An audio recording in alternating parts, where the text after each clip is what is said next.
No one thought this gas stop would change their lives forever. The sun was setting low, painting the horizon in hues of orange and purple, as Detective Amy Langley eased her car to a stop at a gas station just outside of Athens, Georgia. The place was deserted, with only the buzz of the fluorescent lights and the quiet hum of the nearby highway breaking the silence. Her partner, Nadia Vasquez, stretched her arms from the passenger seat, groaning after a long drive. "We should fuel up here," Amy said, eyeing the gas gauge hovering just above empty.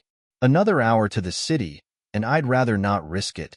Nadia nodded, her messy ponytail swaying as she leaned back in her seat, trying to shake off the stiffness of the trip.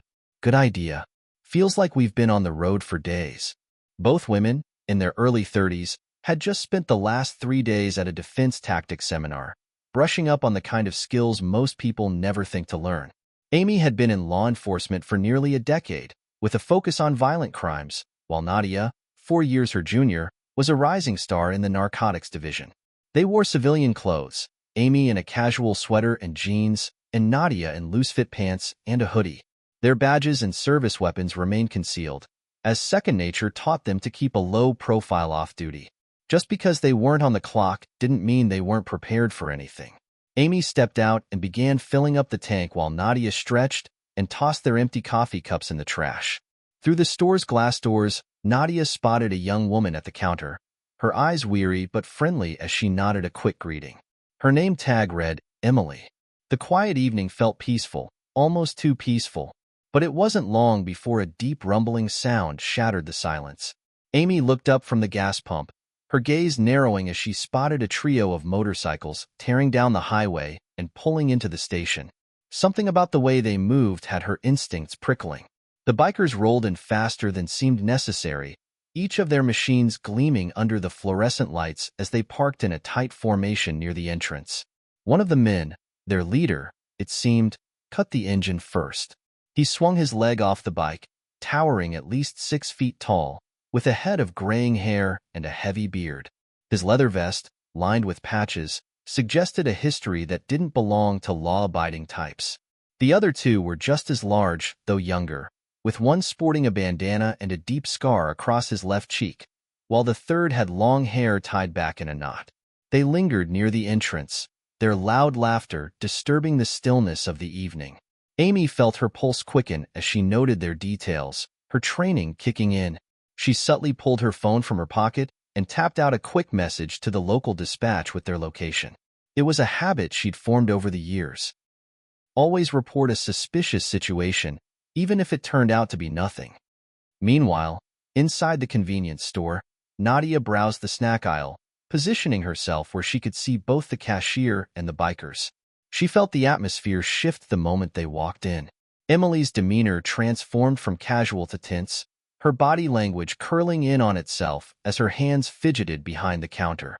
As she filled up the car, Amy kept her eyes on the group through the store's windows, a silent exchange passing between her and Nadia. Without a word, they both understood each other's readiness, born from years of working together under pressure. They knew the signs, knew when things weren't right. And tonight, something about these bikers screamed trouble. The lead biker lit a cigarette, ignoring the no smoking sign posted near the pumps. He glanced in Amy's direction, his gaze sliding over her with an unsettling smile. Amy returned his stare, maintaining her calm and steady demeanor, giving nothing away. As the tension mounted, Amy finished filling the tank, replaced the nozzle, and walked toward the store to back up Nadia, who had started edging closer to Emily at the counter. Inside, the two bikers had spread out along the aisles, talking loudly and laughing in a way that seemed designed to unsettle. The leader remained outside, watching the scene through the window, his smirk still in place. Amy kept her distance, pretending to browse as she took in the room. The air felt thick, electric, like a storm waiting to break. And just as she positioned herself by a shelf of magazines, she caught a look from Nadia, a quick nod signaling her readiness. Both detectives stood poised, as unmovable as stone, waiting to see what these bikers would try next. A flicker of defiance can ignite more than expected. The air inside the convenience store was thick with tension. Amy stood near a rack of chips, eyes tracking every move of the three bikers. Nadia kept close to Emily, whose anxious fingers tapped against the counter. The bikers had spread themselves out like predators closing in on their prey, casually rifling through items on the shelves while casting smug glances at the two women. The leader, who had stayed outside, finally decided to join his friends inside. He pushed through the glass doors, a slow, lazy swagger in his step as he surveyed the scene. His gaze landed on Amy, and he let out a low chuckle, nodding to his buddies. "Look what we've got here, boys. Looks like a couple of ladies out for an evening drive." Amy didn't flinch. She turned slowly to face him, maintaining a steady, unbothered expression. "Just fueling up," she replied, her voice calm but firm. She knew that showing fear was exactly what they wanted. One of the younger bikers snorted, a sneer curling across his face. "Well, that's too bad," he said, his tone mocking. "We were just about to ask the nice lady at the counter for some company. Ain't that right, Em?" Emily's eyes darted nervously between the bikers and the two women who had come in. She seemed torn, unsure whether to shrink back or hold her ground, but her voice came out in a shaky whisper. "Please, just leave them alone." The leader turned his attention to her, his eyes darkening with an almost predatory gleam. "Sweetheart, you don't have to worry. We're just looking for a little bit of fun. Right, boys?" His friends chuckled, moving a little closer, hemming in Amy and Nadia. Nadia spoke up then, her voice sharp as a blade. "Why don't you guys grab what you need and head out? Plenty of room out there. You don't need to crowd the store." Her words weren't a question. They were a warning. But the men only laughed louder, ignoring the challenge in her tone. "Feisty one, aren't you?" The leader stepped toward Nadia, giving her a long, assessing look. "I like it when they've got a little fire." He leaned in, the stench of stale cigarettes and cheap cologne wafting from him. "What's your name, honey?" Nadia didn't blink. "Back up. Now." Her voice had a low, dangerous edge that surprised even Emily, who looked up at her with a glimmer of hope. But the leader just smirked, his eyes narrowing. "You think you're tough, huh?" He spat the words, his grin fading. The friendliness in his eyes turned cold, and he raised a hand as if to reach out to her. That was the moment Amy had been waiting for. With practiced speed, she stepped between them, blocking the leader's path to Nadia. Her posture was calm, almost casual, but her eyes carried a warning he couldn't miss. "We're not interested in causing any trouble, so why don't you back off?" For a moment, the leader seemed to hesitate, the slight shift in his stance betraying a flicker of doubt. But his pride got the better of him, and he shot a defiant look at his buddies before turning back to Amy. "And what are you gonna do about it?" he sneered, inching closer. Amy let her hand rest near her jacket pocket, where her badge was hidden but within reach. "Let's not find out," she replied, her voice steady. "Because you're not going to like it." The other two bikers shifted, sharing uneasy glances, but the leader held his ground, clenching his fists.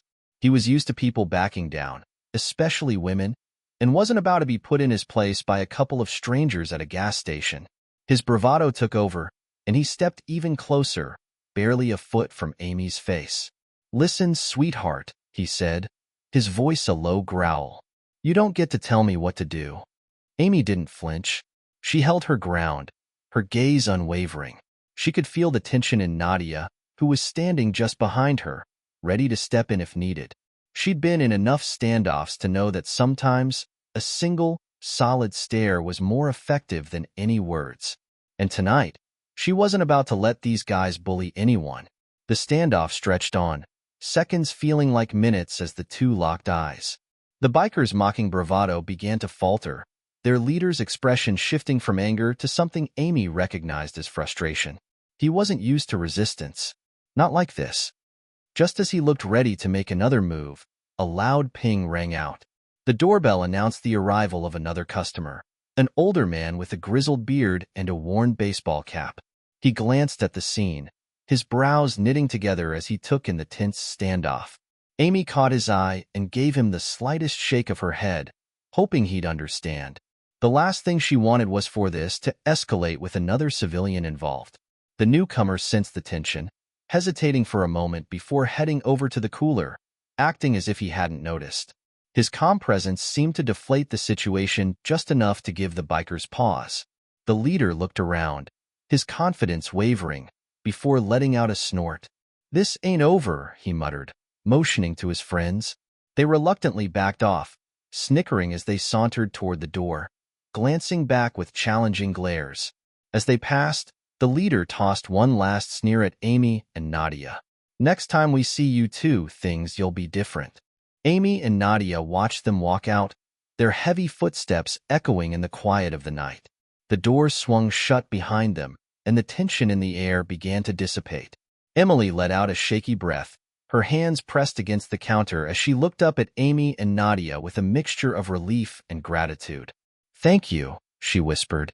"I didn't know what I was going to do." Amy gave her a reassuring smile, patting her gently on the shoulder. "Just keep yourself safe, okay? Don't let them intimidate you." Nadia glanced out the window, watching the bikers as they mounted their motorcycles, revving their engines with a loud roar. "Think they'll be back?" she murmured, her voice edged with concern. Amy's gaze hardened. "If they do, they'll be in for a surprise. Some threats linger, shadowing your steps long after you think they're gone." Amy and Nadia stayed in the convenience store a while longer, watching from the window as the bikers sped off, the rumbling sound of their motorcycles fading into the night. Emily, still visibly shaken, offered them water from behind the counter as a silent thank you. "They've been coming around here more and more lately," Emily said, her voice barely above a whisper. She looked nervously at the door, as if expecting them to return any moment. "I don't know what they want, but every time they're here, they make a mess of things. Last week, they busted a few shelves and didn't even bother paying for anything." Amy took a deep breath, glancing at Nadia, who was tapping her fingers on the counter thoughtfully. This wasn't just a one-time encounter. The bikers had marked this place as their territory, a spot for them to throw their weight around. And if they were already brazen enough to harass Emily and mess with the store, it was only a matter of time before they crossed a line that couldn't be ignored. "Do they come around at the same time every night?" Nadia asked, her voice calm but resolute. The question wasn't idle curiosity. It was the start of a plan. Emily nodded. "Usually around the same time, yeah. Just after the night shift starts and it's quiet around here. They know it's just me, or one of the other girls who works alone." She swallowed, then added, "We've tried calling the cops, but by the time they arrive, the bikers are already gone. It feels like a losing game." Amy looked out at the dark, empty road beyond the gas station, a flicker of determination in her eyes. "I think it's time someone changed the game." She motioned for Emily to join them behind the counter, where they could speak without worrying about other customers overhearing. She wasn't sure when the bikers would be back, but she wanted to be ready if they were, and she could tell Nadia was thinking the same. "What if we help you keep watch?" Amy asked, glancing at Nadia, who gave an encouraging nod. "We can come by for the next few nights, just to see if they show up again. And if they do, we'll be here to handle things." Emily's eyes widened, both surprised and relieved. "You'd really do that?" she asked, her voice full of gratitude.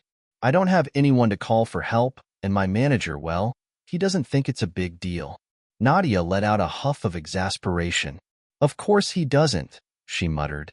"Probably thinks it's harmless until something serious happens." Amy gave Emily a reassuring nod. "We're not going to let it get that far." She paused, thinking back to her training and the years she'd spent learning how to de-escalate situations without violence.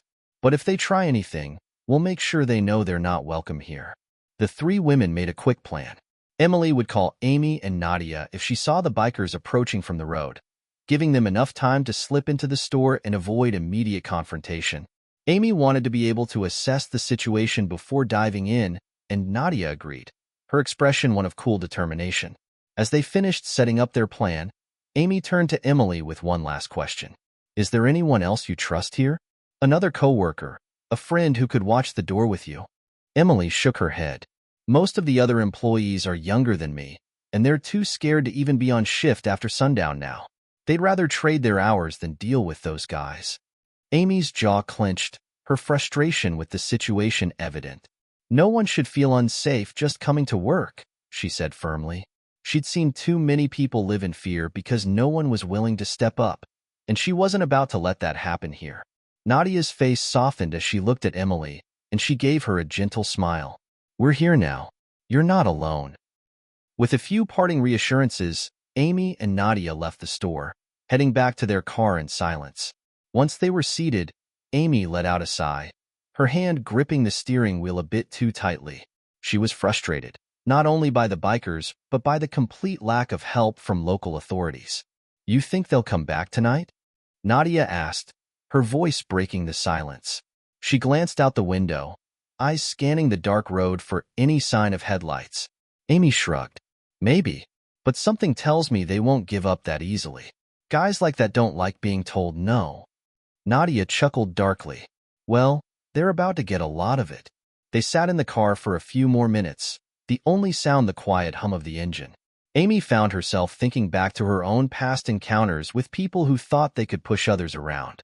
She learned early on that bullies never stop until someone stands up to them. "So what's the plan if they do come back tonight?"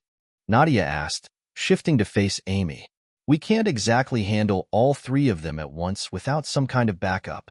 Amy nodded thoughtfully. "We need to make it clear that their game isn't working anymore. No yelling or threatening them. That only plays into what they want. We just need to show them they can't intimidate us. And if they get aggressive?" Amy's eyes hardened. "Then we escalate." They shared a silent agreement, one built on trust and a shared sense of purpose. This wasn't about revenge or proving a point. It was about protecting Emily and anyone else who might be unlucky enough to cross paths with these men. A few hours passed as they kept watch from their parked car near the gas station. The dark road stretched on, quiet and empty, the only sign of life the occasional truck passing by in the distance. Just as they were beginning to think the night would pass uneventfully, a distant roar echoed through the stillness. The unmistakable sound of motorcycles. Amy glanced over at Nadia, both of them alert and ready. The bikes approached slowly, the rumbling engines growing louder as the headlights appeared on the road. Amy felt her pulse quicken, but she kept her breathing steady, focusing on the task at hand. As the bikes neared, Amy recognized the familiar faces of the three men from earlier. They slowed down as they reached the gas station, glancing around as if checking to see if the coast was clear. Amy held her breath, hoping they'd just keep driving. But instead, they turned into the gas station, parking their bikes and dismounting. "They're back," Nadia whispered, eyes narrowed. "Looks like they didn't take the hint." Amy gave a grim nod. "All right, let's show them what a real welcome looks like." They waited in the car, watching as the bikers strutted into the store, laughing and talking loudly among themselves, confident that they owned the place. Amy took one last deep breath, then opened the car door, exchanging a quick, determined look with Nadia before stepping out into the night. Some nights feel colder when trouble is about to strike. Amy and Nadia walked quietly toward the gas station, the faint hum of the fluorescent lights and the faint rumble of the motorcycle engines filling the air. The bikers had taken up their usual spots near the entrance, casting smug, unbothered glances around the store. Emily looked up from the counter, her face paling slightly when she caught sight of the three men back in her store. As they stepped through the glass doors, Amy's eyes took in the scene. The men were lounging, knocking items off shelves, talking in loud, mocking voices. They looked like they owned the place. Amy shot a quick glance at Nadia, who gave her a subtle nod. They were in sync, already moving into position, their movements practiced but casual.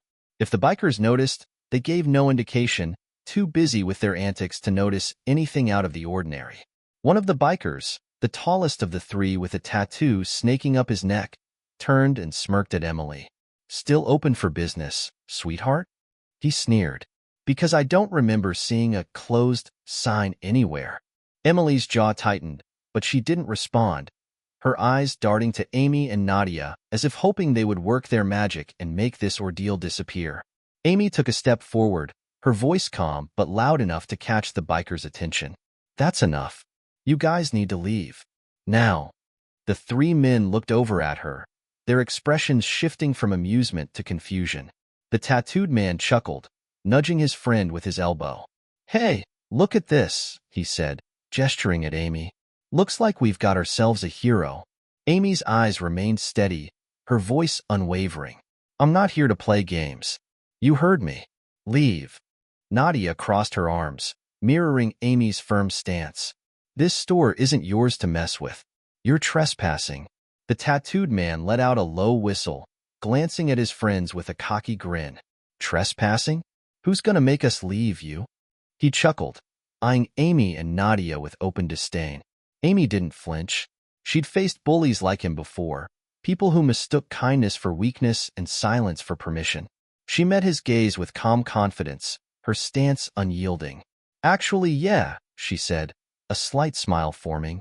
We are. The tension thickened, the bikers' amusement fading as they realized the women weren't backing down. The tattooed man took a step closer to Amy, looking down at her with a sneer. Listen, lady, he said, his voice dropping to a menacing growl. I don't think you get it. We're here every week. Nobody tells us what to do. Amy's expression didn't waver. You're right. Nobody did, until now. The man clenched his jaw, clearly not used to having someone stand up to him. His eyes flicked to his friends, who were watching with a mix of confusion and annoyance. This wasn't how their night was supposed to go.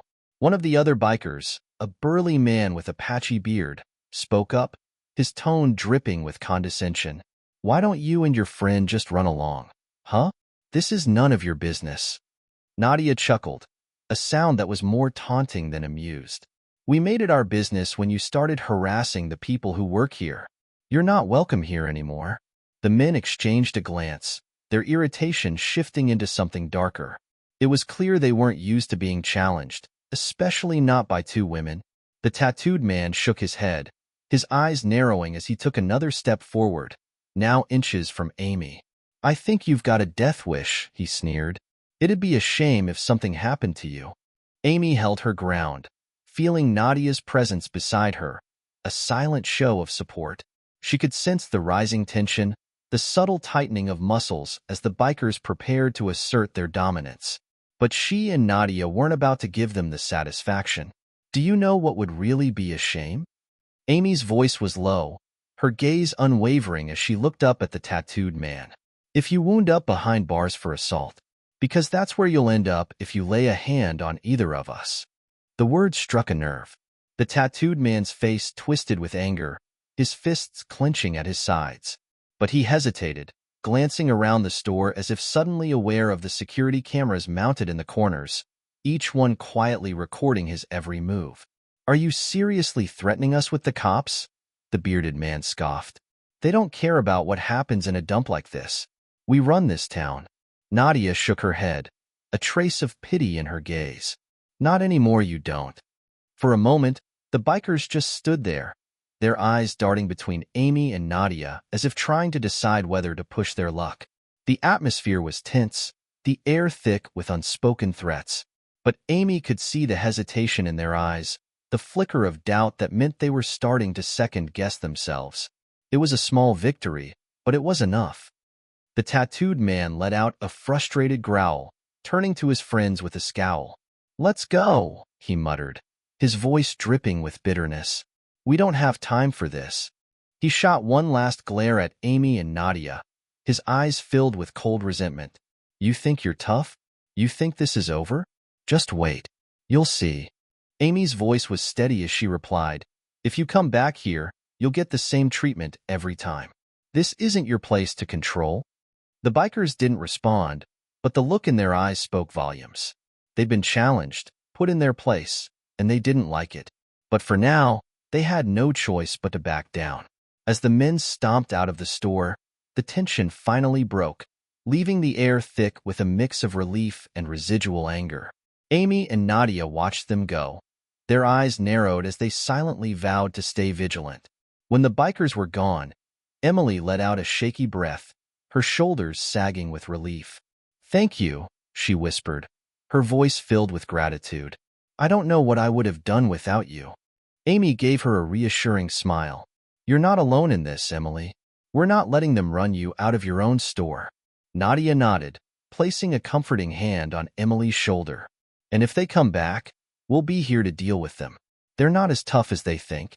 Emily managed a small smile, the fear in her eyes gradually replaced by a flicker of hope. For the first time, she felt like she had allies, people who wouldn't let her face this battle alone. As they walked back to their car, Amy and Nadia exchanged a silent glance, each of them feeling a renewed sense of purpose. They hadn't just stood up to bullies tonight. They'd drawn a line in the sand, a boundary that said, enough was enough. You can't scare what's determined to come back. 2 days had passed since the confrontation in the store, and although things had been quiet, Amy and Nadia couldn't shake the feeling that this wasn't over. They'd driven past the gas station twice in the past day, keeping a close watch for any signs of trouble, but the bikers had seemingly vanished. Emily had thanked them repeatedly, clearly relieved, yet also unable to fully relax. The threat felt like a storm that had just moved temporarily out of sight. On this quiet afternoon, Amy's phone buzzed on the kitchen counter, interrupting her thoughts. She picked it up, reading a text from Emily.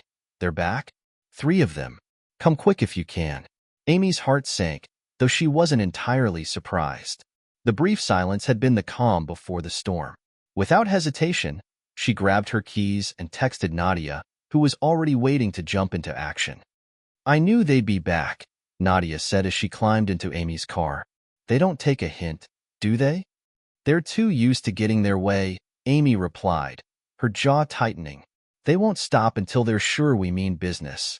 When they pulled up to the gas station, it was clear the scene inside was different this time. Instead of loitering, the bikers had decided to bring the fight right into the store. Amy and Nadia could see through the glass windows as they laughed and pushed merchandise off the shelves, carelessly grabbing items as if they owned the place. Emily stood by the counter, looking distressed and cornered. She was trying to stay calm, but it was clear she was afraid. Amy took a deep breath as she pushed open the door, Nadia right behind her. The bikers looked up as they entered, the tattooed leader instantly recognizing them. His mouth twisted into a smirk. Well, if it isn't our 2 heroes, he sneered, crossing his arms over his chest. Back for round 2? Nadia stepped forward, her voice cold and direct. You were warned. This is private property, and you're not welcome here. Either you leave, or we'll be calling the cops. One of the other bikers, a heavy-set man with a shaved head, chuckled mockingly. The cops? Lady, the cops don't care. This is our turf. Amy locked eyes with the tattooed leader, refusing to back down. You don't own this place, and we're not backing down. Either you leave, or things are going to get serious. The tattooed man took a step closer, invading Amy's space. Is that so? His voice was a low, mocking whisper. And what are you gonna do about it? Amy didn't flinch, but she could feel her pulse quicken. She knew she had to keep her composure. Any sign of hesitation could be taken as weakness, and she couldn't afford to give them that satisfaction. I'll call every cop in the county if I have to, she said, her voice steady. But you're not getting away with this. The man scoffed, but something in his eyes flickered. He was starting to realize they were serious. But rather than back down, his face twisted with anger. He wasn't about to be shown up, especially not by 2 women in a public place. He turned to his friends, nodding slightly. They moved in closer, surrounding Amy and Nadia. Nadia stepped in front of Amy, standing shoulder to shoulder with her. We're not afraid of you, she said firmly, her voice like steel. The tattooed man's sneer deepened. You should be. The tension in the store was thick enough to cut, but just as things seemed about to escalate, a voice broke through the silence. Hey, what's going on here? Everyone turned to see a man in a mechanic's uniform standing in the doorway. His arms were crossed, his stance firm. The man looked about 50, with graying hair and a muscular build that showed he'd spent years doing hard work. He had a look of authority, the kind that didn't tolerate nonsense. The tattooed man glanced at him, his expression darkening. And who the hell are you? The mechanic didn't flinch. Name's Roy. I work across the street, he said, jerking a thumb in the direction of the small auto shop nearby. I see what's going on, and I don't like it. These ladies have told you to leave. I suggest you listen. Amy felt a wave of relief at the sight of this unexpected ally. She exchanged a quick glance with Nadia, who gave her a slight nod. The tattooed man's eyes narrowed. He was clearly caught off guard, not expecting anyone else to interfere. but he wasn't about to lose face. "You think you're gonna stop us, old man?" he sneered, taking a step toward Roy. Roy stood his ground, unfazed. "I think you're picking a fight you can't win," he said calmly. "I've seen guys like you come and go, thinking they're tough. But you know what? They never last." For a moment, the bikers hesitated, clearly sizing up their options. They hadn't anticipated any resistance, and now they were being challenged not just by Amy and Nadia, but by a stranger who looked like he meant business. Amy seized the moment. "You heard him. You're not wanted here. Last chance. Walk out, or face the consequences." The tattooed man shot her a hateful glare, but the look in his eyes revealed a hint of uncertainty. Roy's presence had tipped the balance, and they could all feel it. He didn't back down or show any signs of fear, and it was clear he was ready to step in if things got physical. After a long, tense moment, the tattooed man muttered a curse under his breath, turning to his friends.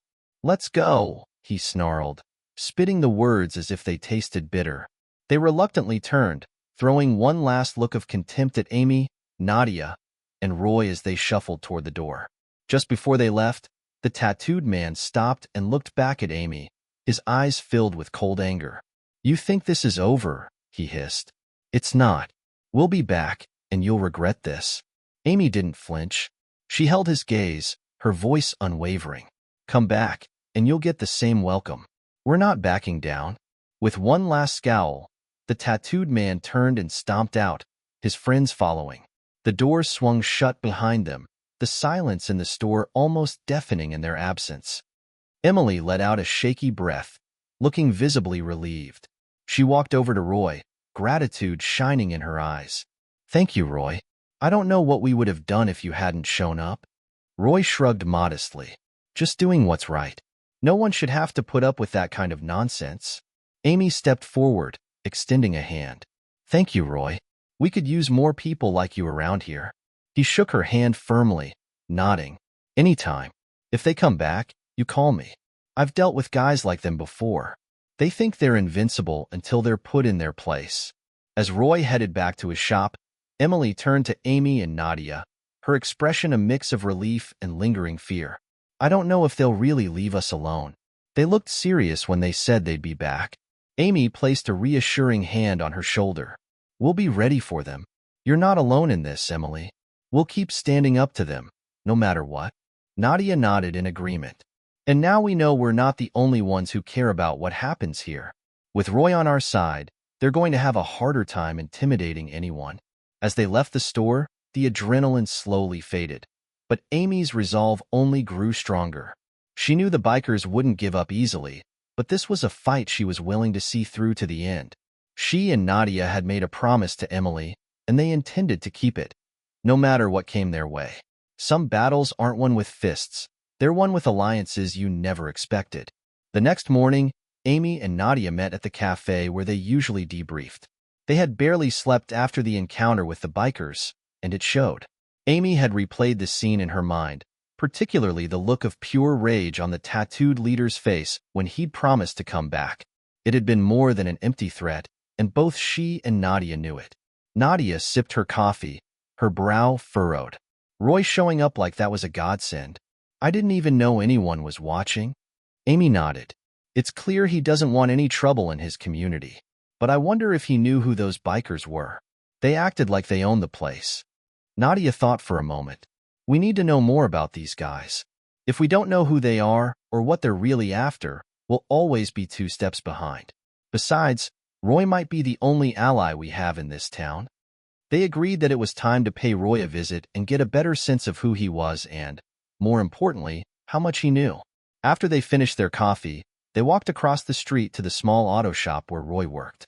The place was worn but had an unmistakable air of reliability. Old posters decorated the walls, and a radio played soft country music in the background as Roy worked on a car. When he saw them enter, he wiped his hands on a rag and greeted them with a nod.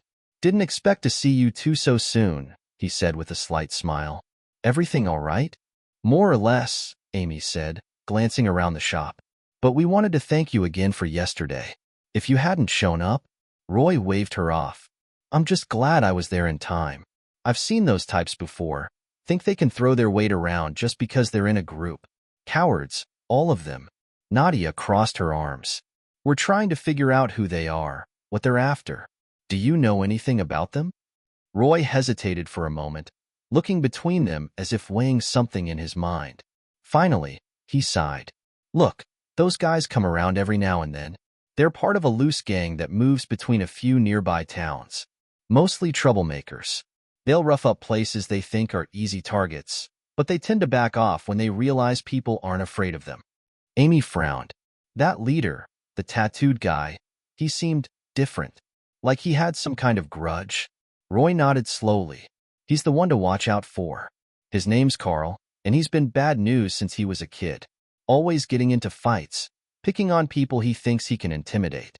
He's the type that thrives on fear. Nadia's gaze hardened. Then he picked the wrong people to mess with. Roy let out a short laugh. You've got the right spirit, but don't underestimate him. Carl doesn't take kindly to being challenged, especially by people he doesn't consider equals. And by the looks of it, he's already singled you out. Amy and Nadia exchanged a look, understanding what Roy was implying. This wasn't just about protecting Emily's gas station anymore. They'd become targets themselves. What can we do to prepare?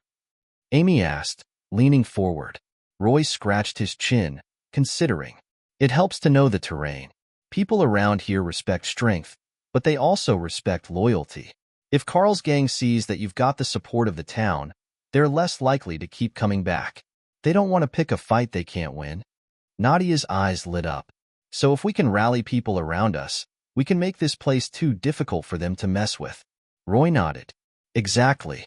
But you'll need more than me. This town's been wary of outsiders ever since folks like Carl showed up. You'll have to earn their trust. Amy thought back to Emily and the other store clerks, to the customers who had stayed silent as Carl and his gang made their threats. She'd sensed their fear and hesitation, but she hadn't realized how deep it ran. Is there anyone else you'd suggest we talk to? Amy asked. Roy tilted his head, thinking. There's a man named Pete who owns the hardware store a few blocks over. He's been here forever, knows everyone in town. If you can get him on your side, others will listen. Amy and Nadia thanked Roy, feeling more grounded. They were starting to piece together a plan, and even though it was a long shot, it felt like they were moving forward. As they left the shop, Nadia spoke up, her voice tinged with excitement. If we can get Pete and a few other locals on our side, we'll stand a chance. These bikers aren't used to seeing the community come together against them. Amy nodded, already feeling her resolve harden. Let's head to the hardware store. Pete might be just the ally we need. The hardware store was just as Roy had described. A small, unassuming building with hand-painted signs and rows of dusty shelves. Inside, they found Pete, a gray-haired man with a stern face softened by kind eyes. He looked up as they entered, raising an eyebrow at the sight of the two women. Afternoon, he said, his voice gruff. Don't get many folks in here this time of day. What can I do for you? Amy stepped forward, trying to project confidence. We're friends of Roy's. He said you might be able to help us with a problem we're having. Pete's expression shifted slightly, a flicker of interest passing over his face. Roy, huh? Well, if you're friends of his, you're all right by me. What kind of problem are we talking about? Amy took a deep breath, explaining the situation with Carl and his gang, describing their harassment of Emily and the gas station, as well as their threats. Pete listened quietly, his face growing more serious as she spoke. By the time she finished, his mouth was set in a hard line. Those punks, he muttered, shaking his head. They think they own this town, just because they can scare a few people. It's about time someone stood up to them. Nadia nodded. That's what we're trying to do, but we can't do it alone. We need the community's support. Pete looked at them thoughtfully, his gaze unwavering. You're right. They're like weeds. They'll keep coming back unless you root them out. I'll talk to some folks I know, see if I can get a few people to stand with you. A sense of relief washed over Amy. They'd come here hoping to convince him, and he'd agreed more readily than she'd expected. Thank you, Pete, she said sincerely. We really appreciate it. He waved a hand dismissively. Don't thank me yet. This isn't going to be easy. Carl's gang has been terrorizing people for years. Some folks will be too afraid to stand up, even if they know it's the right thing. We understand, Nadia replied. But we're prepared to do whatever it takes to protect this town. Pete nodded approvingly. Good. You two remind me of my daughter. She's got that same fire in her. Just be careful. Carl's a bully, but he's dangerous when cornered. He won't go down without a fight. As they left the hardware store, Amy felt a renewed sense of purpose. They had Roy, they had Pete, and soon, hopefully, they'd have the support of the town behind them. A true warning is never subtle, but this one felt like the beginning of a storm. The morning after their talk with Pete, Amy and Nadia were ready to rally more townsfolk. It was early, the streets just beginning to hum with life as they walked back toward the gas station to check on Emily. They felt a renewed sense of purpose, knowing that both Pete and Roy were behind them. When they arrived, though, a sight stopped them cold. The gas station's windows were covered in graffiti. Ugly, black symbols and words were scrawled across the glass, and some of the shelves outside had been overturned. Emily was inside, staring out with a look of pure exhaustion and frustration. Emily. Nadia rushed over, helping her friend as she steadied a small shelf that had been knocked over. Emily gave a small, humorless laugh. I guess they didn't appreciate me standing up to them. Amy took in the scene, anger bubbling up inside her. This is their warning. They want to scare us off before we get any support. Nadia placed a comforting hand on Emily's shoulder. Well, they're going to be disappointed, aren't they? We're not backing down because of some cheap vandalism. Emily's face softened with gratitude, but there was still fear behind her eyes. I hope you two know what you're getting into. These people don't just play games, they're dangerous. We know, Amy replied firmly. That's why we're standing up to them. Because if we don't, they'll keep thinking they can do whatever they want to whoever they want. As the three women cleaned up the mess, Amy noticed a small group of customers gathering outside, watching the scene with worried expressions. One man, an older gentleman with a slight limp, spoke up. You three all right? I heard a racket late last night, but I didn't think they'd go this far. Emily sighed. It's Carl's gang. They came by yesterday and didn't like that we told them to leave. They decided to teach us a lesson. The man shook his head. We've had enough trouble with them over the years. They cause a mess wherever they go, and the cops don't seem to care. Amy saw an opportunity. That's why we're asking for the community's help. If we come together, Carl's gang will think twice about pushing us around. They want to keep everyone divided and afraid, but if we stand up together, they won't have any power over us. The man looked around, exchanging glances with a few others in the group. After a moment, he nodded. I'll talk to some of the folks I know. It's about time we stood up to those punks. But you girls, be careful. Carl's not one to back off easy. Amy and Nadia thanked him, feeling a glimmer of hope as he and the others walked away, muttering among themselves. After cleaning up the damage, Amy and Nadia returned to Roy's shop to update him on what had happened at the gas station. Roy shook his head, his face a mask of anger. They think they can scare you off with a bit of paint? Shows how little they know you. Nadia smirked. If that's the best they've got, they're in for a surprise. Roy chuckled, but there was a seriousness in his eyes. Just remember, Carl's not stupid. He knows how to push people's buttons, and he's used to getting what he wants by making others too afraid to say no. Amy crossed her arms, thinking about the look on Carl's face during the confrontation. He'll try to push harder now. If we stand our ground, he'll escalate. That's his game, Roy said. But you've got the right idea, getting the town on your side. If you can rally enough people, you might just make this place too hot for Carl and his gang. Amy felt a renewed sense of determination. Thanks, Roy. We couldn't do this without you. Roy waved them off with a slight smile. This town's my home, too. I'm not about to let a bunch of bullies drive good people away. That evening, Amy and Nadia sat on the small front porch of their rental, discussing their next moves. They had already seen some positive reactions from a few townsfolk, but they knew it wasn't enough. They needed more than a handful of people willing to stand up. We should try talking to more business owners, Nadia suggested. If they know that Carl's gang is threatening one of their own, they might step up. Amy nodded in agreement. It's worth a try. Maybe we can visit a few places tomorrow and explain what's going on. If Pete can spread the word, we might have a chance to reach the whole community. Just as they were about to call it a night, they heard the sound of a motorcycle revving loudly outside. They exchanged a tense glance, each of them standing to look out toward the road. There, sitting on his bike at the end of their driveway, was Carl. He stared at them with a smirk, his face lit only by the dim glow of a street lamp. His gaze was steady, almost amused, as if he found their efforts to resist him laughable. Nadia clenched her fists. What does he want now? Carl revved the engine again, drawing out the sound in a way that was clearly meant to taunt them. Slowly, he lifted a hand in a mock wave before turning his bike around and disappearing down the road. Amy's jaw tightened. That was a message. He's watching us, trying to make us second-guess ourselves. Nadia's eyes narrowed. Well, he picked the wrong targets. He can watch all he wants. We're not backing down. But as they went back inside, a lingering unease settled over them. It was clear that Carl wouldn't go down without a fight, and they both knew that he would continue to up the ante.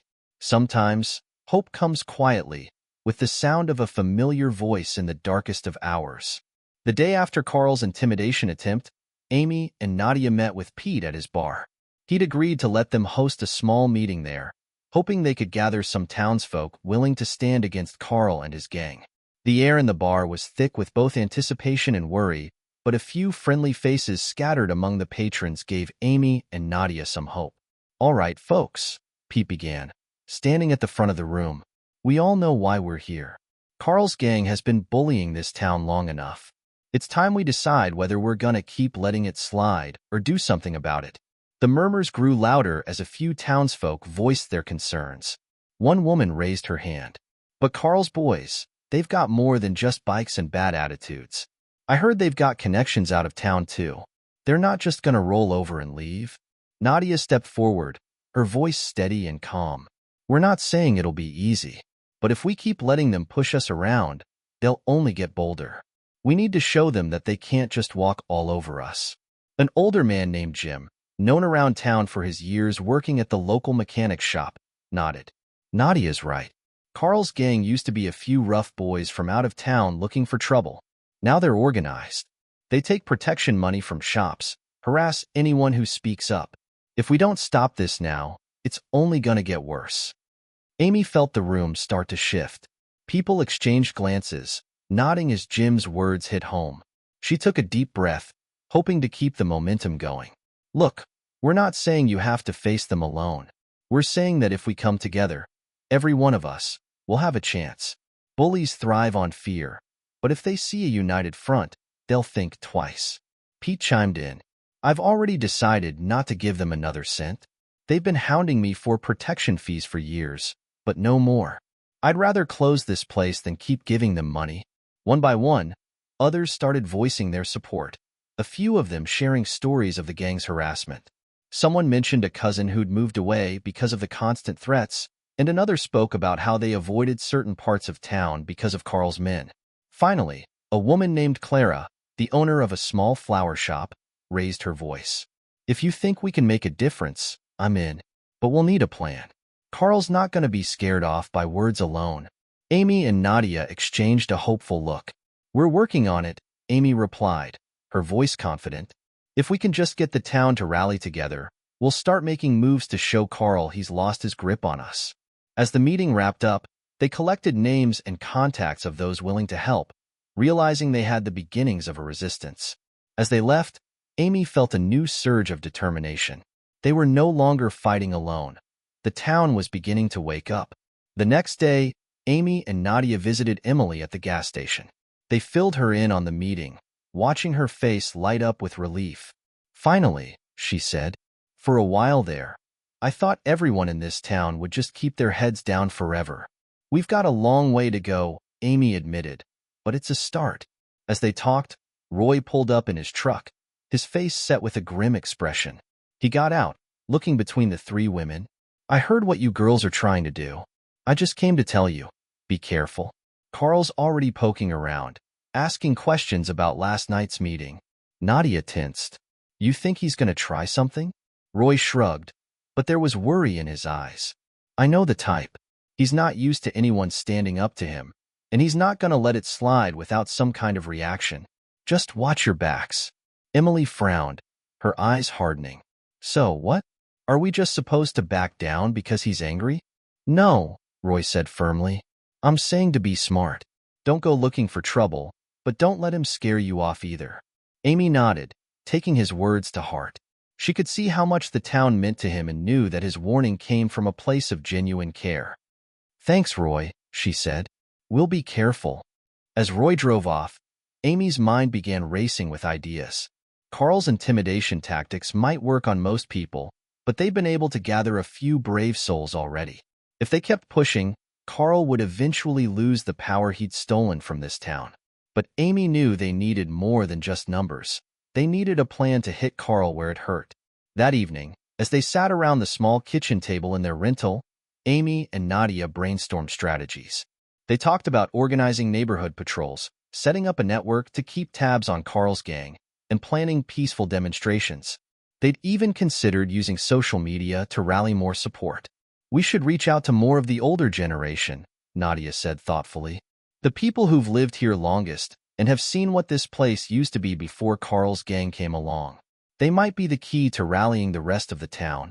Amy nodded. And we should start putting together a few events to raise awareness. If we make this public enough, Carl won't be able to retaliate without drawing attention. They stayed up late, writing down ideas and contacts, fueled by the hope that their efforts might finally lead to real change. For the first time, they could see a path forward, a way to turn the tide against Carl's gang. But they both knew that every step they took put them closer to a confrontation with Carl. He wouldn't let them continue without making his presence known, and the question remained, just how far would he go to keep his hold on this town? The quiet before a storm often hides the fiercest clashes to come. The following day dawned with a lingering sense of unrest. Word of the meeting had spread across town, and with it, whispers of Carl's disapproval grew louder. Amy could feel the tension building as she and Nadia made their way to the gas station, a place that had become their informal headquarters. When they arrived, Emily was already waiting, eyes darting nervously to the road. They've been circling since early this morning, Emily said, her voice low. Carl's guys, they don't stop, just slow down, watch, then move on. Amy exchanged a look with Nadia. It was clear Carl's gang had noticed the growing resistance and wasn't planning to ignore it. We expected this, Nadia replied. We just have to keep moving forward. As the three women sat down to discuss their next steps, Pete walked into the station, giving them a reassuring nod. Ladies, I just wanted to say that people are talking. You've given them something they haven't had in a long time. Hope? Pete's words gave them a brief respite from their worry, reminding them why they'd started this in the first place. Thanks, Pete. We've still got a lot to do, but knowing folks like you are with us makes all the difference, Amy replied. Pete leaned in, his voice serious. Just be ready for Carl's retaliation. He's not the type to sit back and let anyone challenge him without making a show of force. Their brief moment of peace was shattered when the rumble of motorcycles filled the air. 4 of Carl's men pulled into the gas station parking lot, their engines revving aggressively as they dismounted.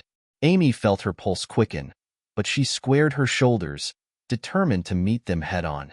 One of the men, a lanky, tattooed figure named Dwayne, sauntered up, looking between the 3 women with a smug grin. Heard you all have been real busy lately, he sneered. Carl doesn't appreciate people stirring up trouble in his town. His town? Emily shot back, her voice steady but sharp. Last time I checked, this place belonged to everyone who lives here. Dwayne chuckled, unfazed. Is that right? Well, Carl seems to think otherwise. And he's not a big fan of all these little meetings you've been having. Amy stepped forward, her gaze unflinching. We're not afraid of Carl or his threats. This town deserves better than his bullying. Dwayne's expression darkened, his playful demeanor slipping. You should be careful about who you talk back to, lady. You're making things harder than they need to be. We're not backing down, Nadia said, standing by Amy's side. Tell Carl that his intimidation tactics won't work anymore. Dwayne looked between them, his lips twisting into a smirk. Suit yourselves, but don't say we didn't warn you. With that, he gestured to his men, and they mounted their bikes, revving their engines as they left. The sound echoed through the lot long after they disappeared down the road, leaving an uneasy silence in their wake. Later that afternoon, Amy and Nadia regrouped with Emily and Pete to plan their next steps. They knew that standing up to Carl's men had made them targets, but they couldn't afford to let fear dictate their actions. "We need to keep building momentum," Amy said. "If we let them scare us into backing down, they'll have won without a fight." Pete nodded. "I've been talking to some of the local shop owners. They're tired of paying Carl's fees, but don't want to face the gang alone. If we can organize them, maybe we can finally put an end to his extortion." The group spent hours discussing strategies, from neighborhood patrols to public rallies. They knew that visibility was key. If they could show the town that people were willing to stand together, Carl's influence would start to weaken. It wasn't just about courage. It was about showing that they had strength in numbers. As they finalized their plans, Pete's phone buzzed. He checked the screen, his expression darkening. "It's from Dave over at the hardware store. Carl's guys just trashed his front window. Looks like they're starting to push back." Amy's jaw tightened. "Then we push harder." That evening, as the sun set over the town, Amy and Nadia visited the hardware store. Dave was sweeping up shattered glass, a weary look on his face. He glanced up as they approached, offering a half-hearted smile. "Looks like they're stepping up their game," Dave muttered. "Never thought I'd see the day I'd have to board up my own shop because of these guys." "We're sorry, Dave," Amy said, her voice heavy with empathy. "We'll make this right. You don't have to stand alone." He nodded, a flicker of gratitude in his eyes. "Thanks, Amy. Just be careful. Those men aren't afraid to get their hands dirty, and Carl's got a lot of influence around here." Amy reached out, placing a reassuring hand on his shoulder. "We're not backing down, Dave. We're going to show them that the town won't put up with this anymore." As they walked home that night, Amy felt the weight of the day settle over her. Standing up to Carl had felt invigorating, but the reality of his power loomed like a shadow. She knew they were inching closer to an inevitable confrontation, one that would require every ounce of their resolve. Nadia seemed to sense her unease. "You all right?" she asked softly. Amy forced a small smile. "Yeah, just thinking about everything that's at stake." Nadia nodded. "It's a lot, but we're doing the right thing, Amy. If we can't stop Carl, no one will." They walked in silence for a moment before Nadia spoke again. "Tomorrow, let's go talk to a few more shop owners. The more people we have on our side, the harder it'll be for Carl to ignore us." Amy agreed, feeling a renewed sense of purpose. They were just ordinary people, but together, they were something stronger. A community standing against a bully. And as long as they kept pushing forward, they knew that hope, no matter how small, would keep growing. When the air grows thick with tension, every second feels like the ticking of a clock, counting down to something inevitable. The following days passed in a blur of whispered conversations, late-night meetings, and a growing sense of urgency. Amy, Nadia, and Emily found themselves working around the clock, rallying the town's residents and spreading the word. Slowly but surely, support for their cause began to swell. People who had once feared Carl's gang now stood taller, emboldened by the idea that they were no longer alone. Yet, amid the momentum, an uneasy stillness hung over the town, as if everyone was waiting for the other shoe to drop. Amy could feel the pressure mounting as they continued to organize their efforts. They were getting closer to their breaking point, the point where they would have to take a stand, not just in small gatherings, but in full view of Carl and his men. As they sat around the gas station that afternoon, Emily leaned forward, her expression serious. "We've got to make our next move soon. Carl's not going to sit back forever, and the longer we wait, the more time he has to tighten his grip."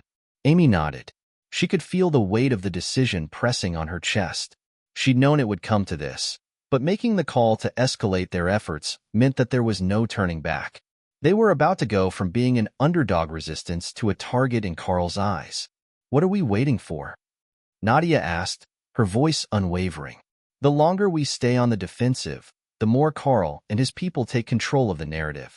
"I agree," Amy said, her voice steady despite the tension. "We've got to show the town we're serious, that we're ready to take it to Carl if we have to." The air around them seemed to grow heavier with every passing moment, and it wasn't just the heat of the summer afternoon. The shadows of Carl's men were never far away, lurking around corners and in dark alleys, a reminder that their challenge wouldn't go unanswered.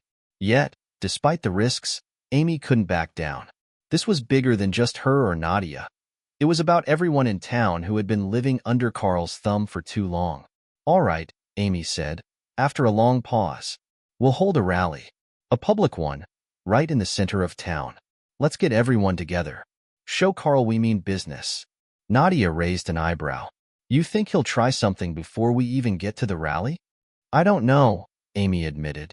"But if we wait, we're giving him the power to act first. If we want to take control, we need to lead the charge." The decision was made. They began planning the rally for the following week, each of them working tirelessly to spread the word. Flyers were posted on every corner, and people who were once too afraid to speak out found themselves coming forward. It was clear that the town was hungry for change, even if they didn't yet know what that change might look like. As the days passed, Amy kept a watchful eye on the activities of Carl and his gang. The rumors swirled. Some said Carl was gearing up for a bigger confrontation, while others whispered that he was trying to buy off more people in town. Despite the threats, Amy refused to back down. She kept pushing forward, knowing that any hesitation now would be seen as weakness. On the day of the rally, the atmosphere in town was electric. People who had never spoken to each other before were shaking hands, exchanging words of support. The gathering point was the town square, and as the crowd began to fill the area, Amy felt a spark of hope that maybe, just maybe, they could win this fight. Nadia stood beside her, scanning the crowd for familiar faces. Emily was making her rounds, talking to people and ensuring everything was in place. Amy felt the buzz of excitement and anticipation around her, but underneath it all was a sense of foreboding. She knew Carl wouldn't let this stand unchallenged.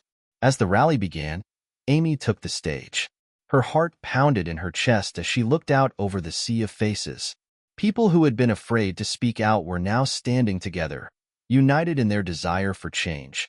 "We've all seen what Carl and his gang have done to this town," Amy began, her voice strong. "We've all suffered under their rule, whether we've paid the price directly or watched it happen to others. But it doesn't have to be this way. We have a voice. We have the power to stand up and fight back."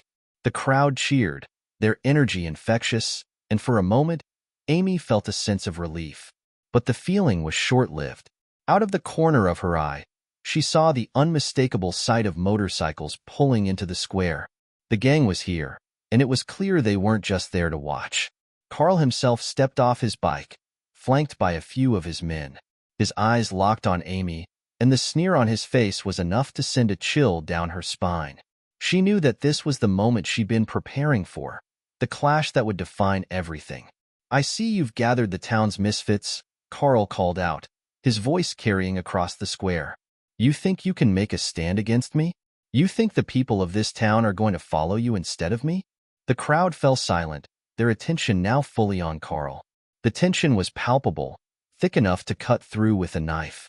"We're not following anyone," Nadia shot back, stepping forward. "We're standing together because we're tired of living in fear. We're tired of letting you control everything.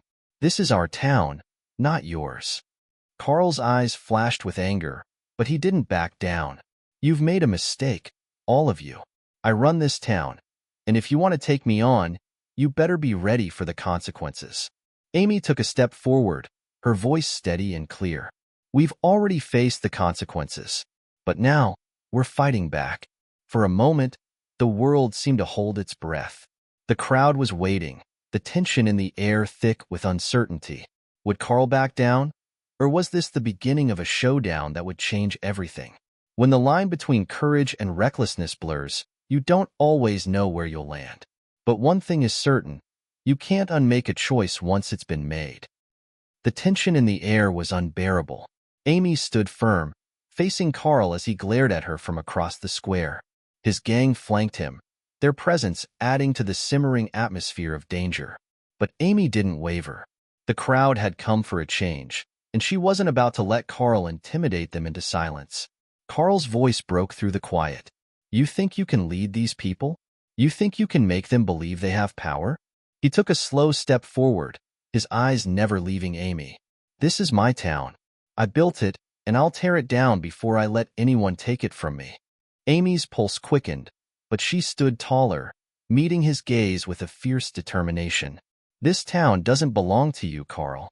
Not anymore. The people are done with living in fear."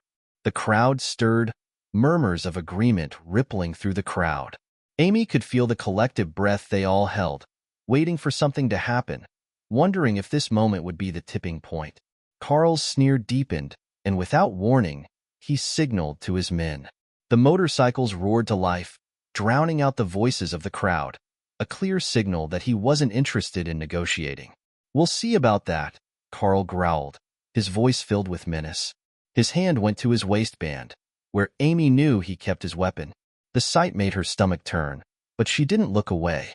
This was the fight she had prepared for, the fight she'd been anticipating for weeks. The rally was supposed to show the people of this town that they could stand up to Carl, but now it seemed the reality of that challenge was about to unfold in full force. "Everybody, stay calm," Amy shouted over the roar of the engines. "We're not backing down. We stand together." Emily stepped up beside Amy, her voice steady. "We're not afraid of you, Carl. You don't control this town anymore." The gang leader's face twisted with rage as he took another step forward. "You think you're all brave? But you don't know what I'm capable of." His eyes flicked to his men, then back to Amy. "Let's see how long you'll last when you're alone." Amy's heart raced, but her voice never faltered. "I'm not alone, Carl. You'll see that soon enough." Carl's men closed in, a group of thugs ready to make a move. But just as they stepped forward, something shifted in the crowd. One by one, the townspeople began to step forward, standing tall beside Amy and her group. It was subtle at first, an older man lifting his chin, a young woman grabbing her neighbor's hand. But in a moment, the entire square was filled with people who had once been too afraid to speak out. Amy felt a surge of energy flood through her. The strength of the town's collective resolve was undeniable. Carl could feel it too, and the realization seemed to unsettle him. He hesitated for just a moment, but that was all it took. Nadia's voice cut through the tension like a blade. "We won't let you tear us apart anymore, Carl. This ends now." Carl's eyes narrowed, and he clenched his fists. "You think you've won?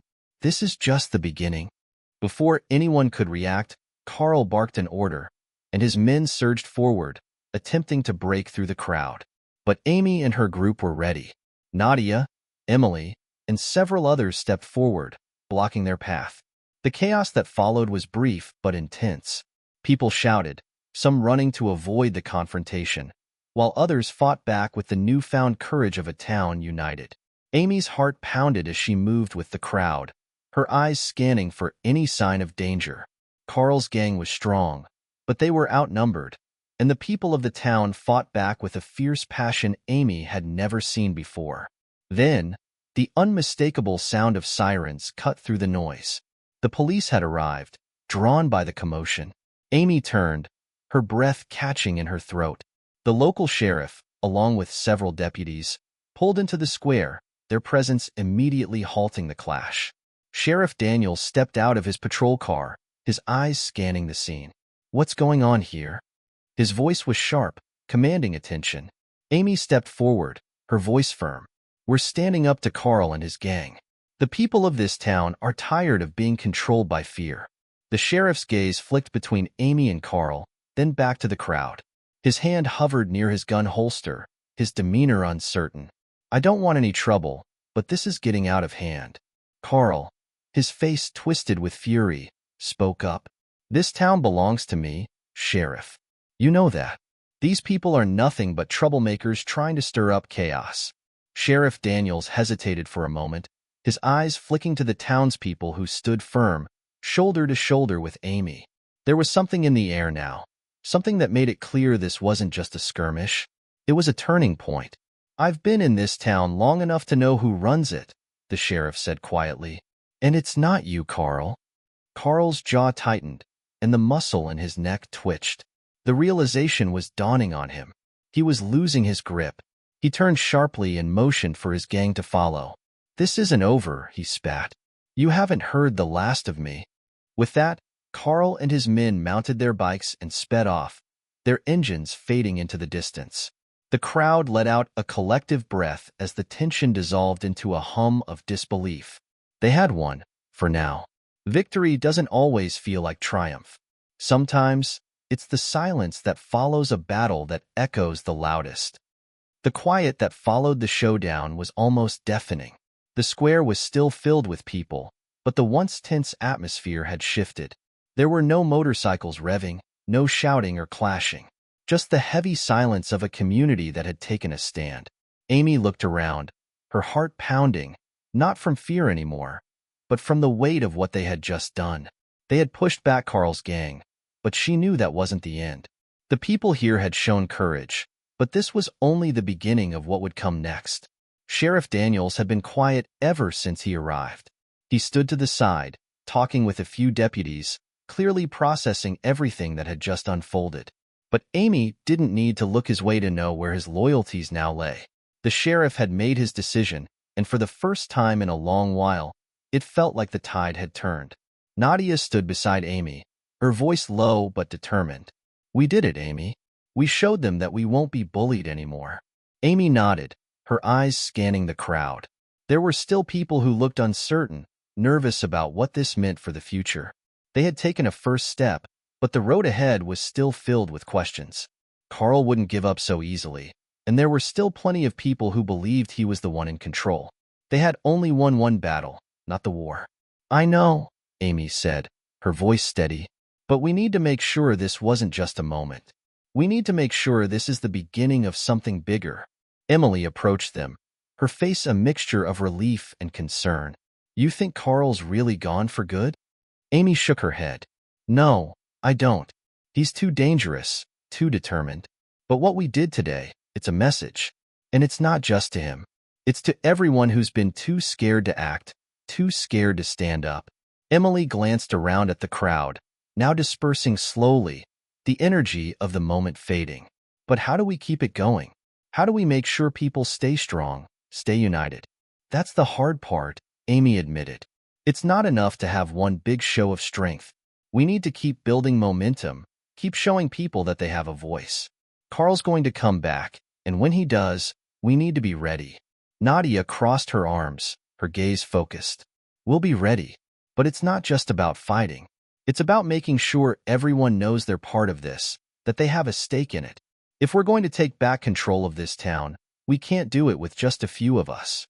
Amy took a deep breath, her mind racing with ideas, strategies, and the weight of the responsibility that now rested on her shoulders. She had become the face of the movement, but she couldn't do it alone. Not anymore. "Let's talk to the town council," she said, her voice firm. "We need to make sure they're on our side, that we're all in this together.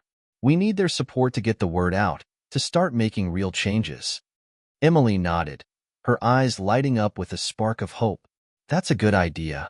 And we can start organizing, make sure people are still showing up, still coming together." Amy turned to Nadia. "You're right.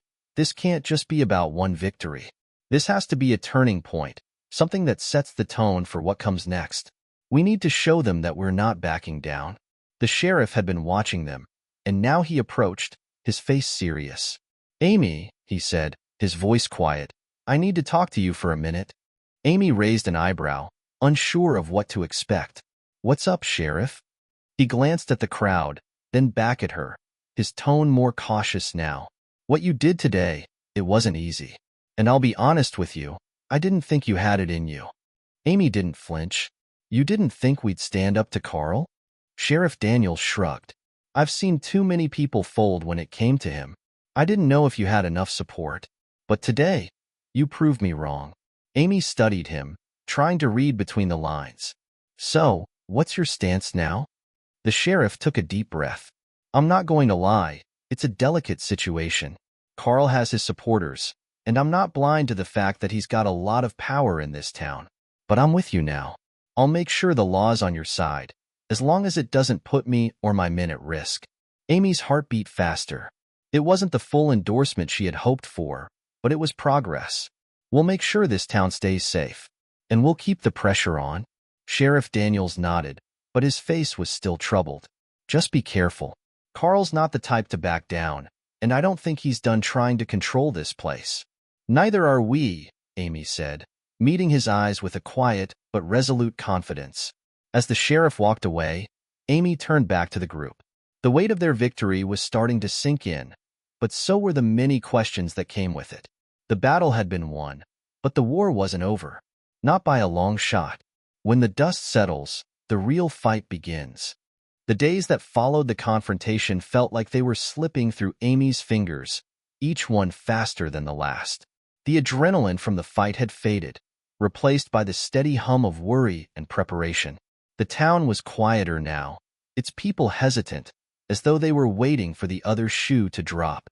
Amy had expected this, expected the fear to creep back in. It was one thing to stand up to Carl's gang in the heat of the moment, to feel the rush of defiance when the pressure was on. But now? Now it was about maintaining that resolve, about proving that they weren't just a flash in the pan. The fight had only just begun. "We need to keep the momentum going," Amy said to Nadia as they sat in the back of the diner, going over their plans. "We can't let this victory fade into the past. We've got people here who want change, but they need a reason to keep fighting for it." Nadia leaned back in her chair, rubbing her eyes. "I know, but it's going to be harder than you think. Carl's not just going to roll over. He's a fighter, and he's got people who are just as loyal to him as we are to each other." Amy's fingers drummed against the table. "I know, but that's why we need to show them that we're serious. That we're not just going to wait around for him to come back. We need to take the fight to him." Emily joined them, carrying a stack of papers. "I've been looking into what we can do to start organizing," she said, dropping the papers onto the table. "We can't just hope people show up for another confrontation. We need a real strategy." Amy glanced at the papers, trying to get a sense of what Emily had put together. "What are you thinking?" "We need to start with the people who are already on our side," Emily explained. "We have to make sure they're committed, make sure they're ready for what's coming. And then we start reaching out to the fence-sitters, the ones who are afraid, but might be willing to join if we show them we're serious." Nadia nodded, her expression thoughtful. "And how do we do that? Carl's got his hands in so many things around here. It's going to be hard to reach people who are already too scared to act." "We do it by showing them that standing up isn't as dangerous as they think," Amy said. "We start small, more rallies, more meetings. We keep making it clear that we're not just about fighting back.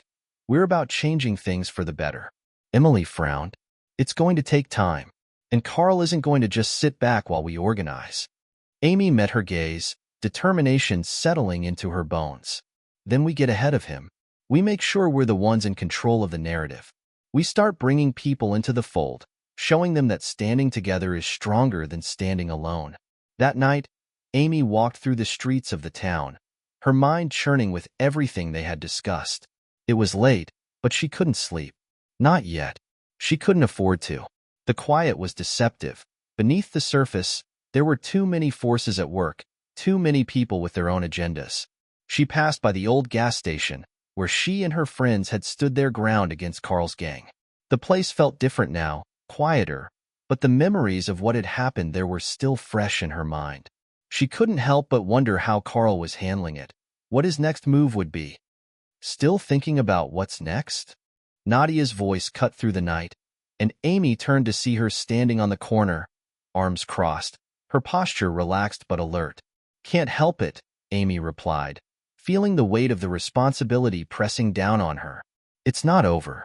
Carl's not the type to just back down. He'll come back with something, maybe more forceful next time." "I don't think he'll take too kindly to losing," Nadia said, stepping closer.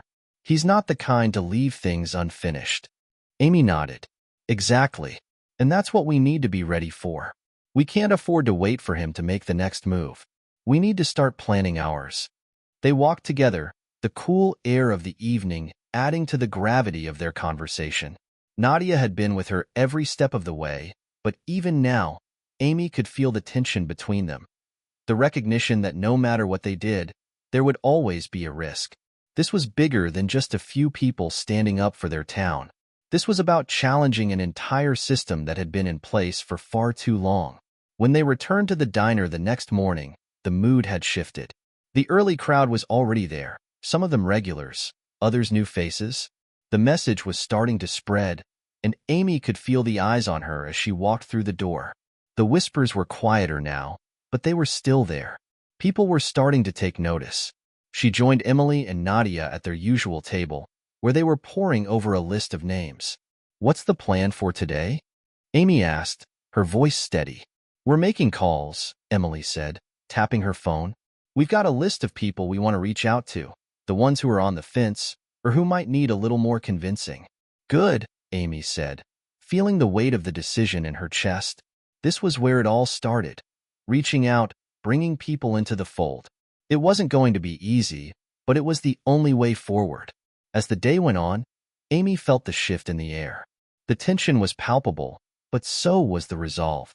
People were beginning to believe, not just in the idea of standing up, but in the possibility of real change. The kind of change that had been too long in the making. But even as the first cracks of resistance formed, Amy knew that Carl was watching. He wasn't done, and neither was she. When the first shot is fired, it's no longer just about fighting for what's right. It's about surviving. Amy had seen it coming. The town had been buzzing with energy since their last confrontation, the people beginning to speak out in ways they hadn't before. She could feel the change in the air, like a storm was gathering on the horizon. The unity they'd managed to build felt fragile, like it could be shattered with a single wrong move. And Carl? He wasn't the kind to let someone take the upper hand. She knew he'd been plotting his revenge ever since the altercation at the gas station. The only question was, when would it come? It came sooner than she expected. One night, as Amy was finishing up at the diner, a loud crash echoed from outside. Her heart dropped.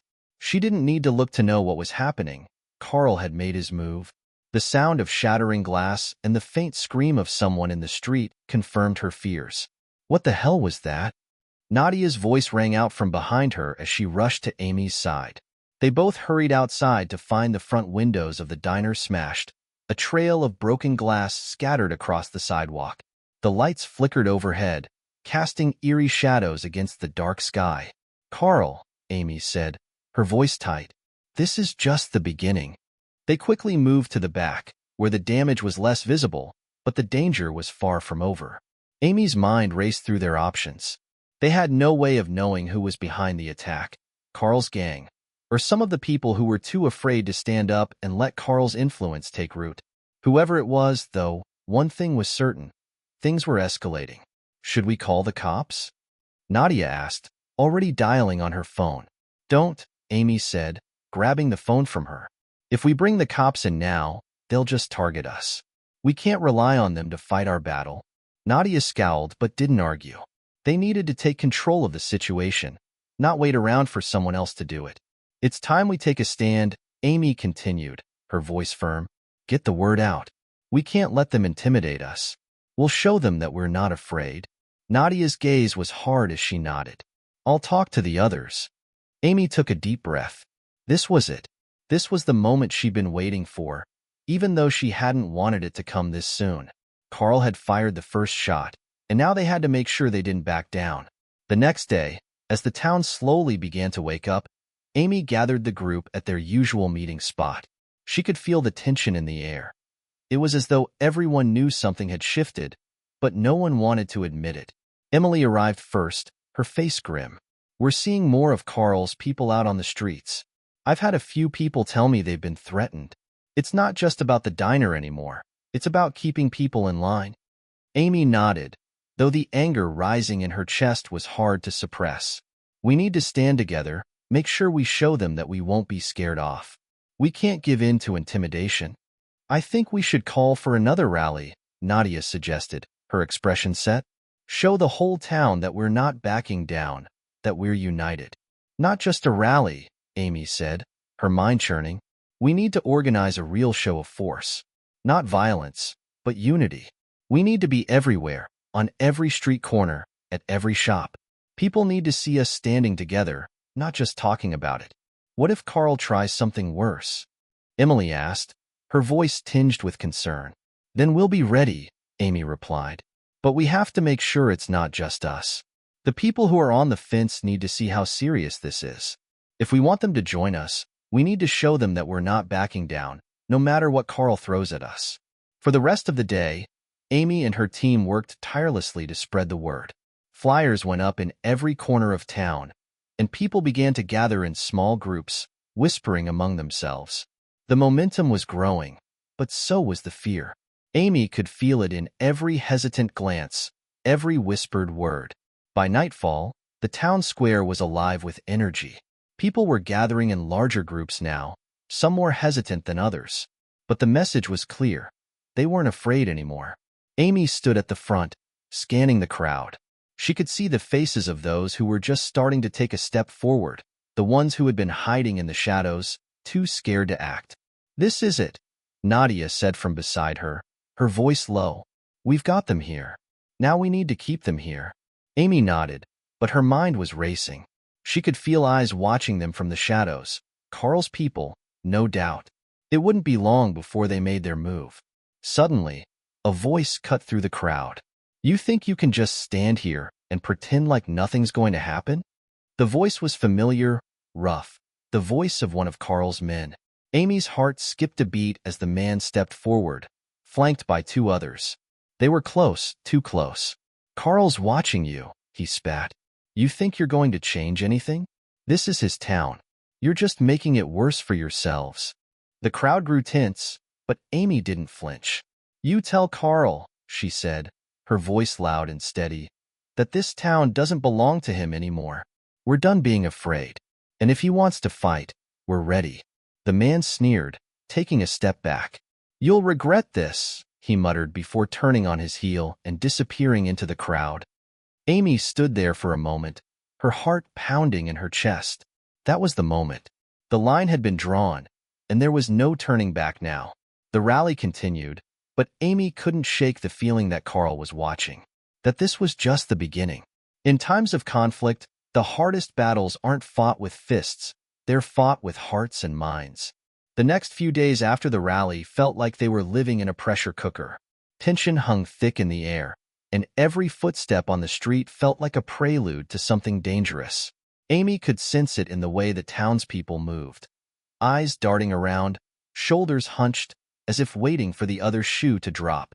The phone calls started early, threats and warnings from anonymous numbers, voices low and gravelly, repeating Carl's message, "You'll regret this." But Amy wasn't the type to back down from fear, and neither were the others who stood with her.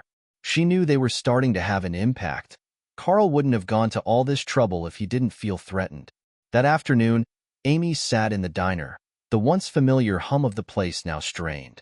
Nadia was there, sipping coffee, but neither of them were talking. The atmosphere felt stifling, as though the silence itself was a warning. "We're all ready, right?" Amy asked quietly, not meeting Nadia's gaze. Her thoughts were elsewhere, trying to anticipate the worst before it could happen. "We're as ready as we can be," Nadia replied, her voice steady, though Amy noticed the tightness in her jaw. She hadn't seen Nadia this nervous before. "We've got people posted around town, and Emily's got a plan to keep an eye on things." "But Amy," Nadia hesitated, "what if Carl goes too far this time? What if we can't control it?" Amy met Nadia's gaze, her eyes steely. "If we don't stand our ground now, everything we've done so far will be for nothing. He's not just going to back off because we ask nicely." Nadia sighed but didn't argue. Instead, she looked out the window, watching as the clouds rolled in, dark and menacing, mirroring the storm brewing in their town. Later that night, as Amy walked to her car after another long meeting with the group, she felt the unmistakable weight of being watched. She could hear footsteps behind her but never saw anyone. It was the same feeling she'd gotten when Carl's people had been lurking around the diner. A constant, gnawing awareness that danger was closing in. She quickened her pace, turning down a side street, hoping to lose whoever was trailing her.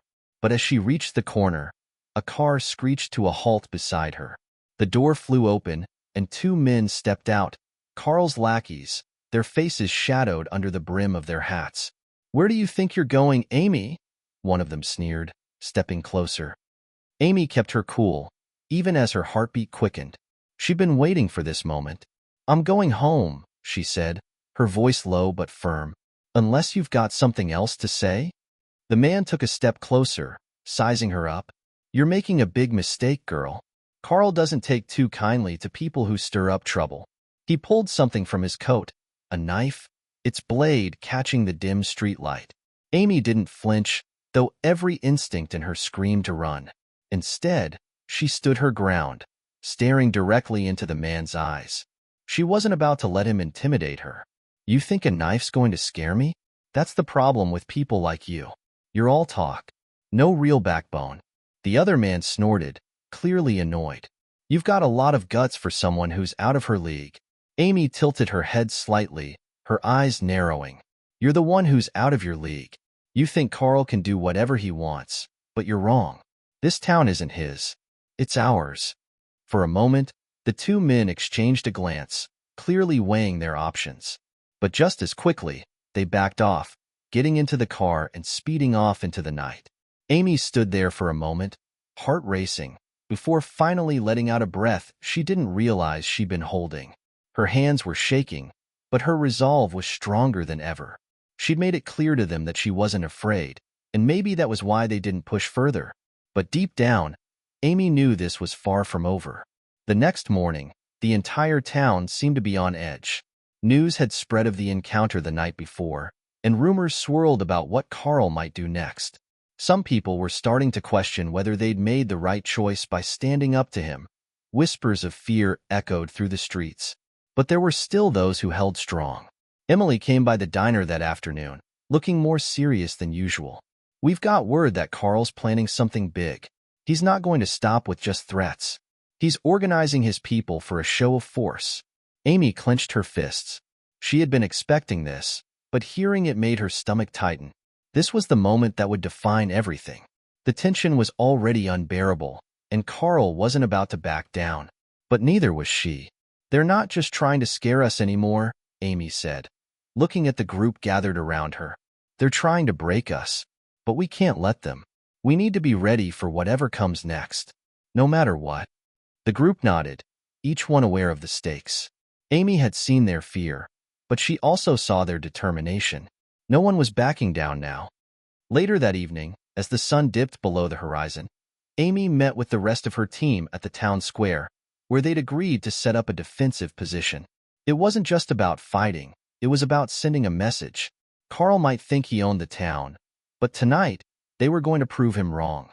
Suddenly, a low rumble of engines broke through the tension in the air. The sound of motorcycles revving up filled the square, and Amy's heart sank. She knew who it was. Carl's crew had arrived. You can only hide in the shadows for so long before the light finds you. Amy's breath caught in her throat as the low rumble of motorcycles grew louder, drawing nearer with each passing second. The sound vibrated in her chest, and her fingers tightened around the metal pipe she had brought for self-defense. Her eyes scanned the darkening street, watching as headlights cut through the gloom, signaling Carl's arrival.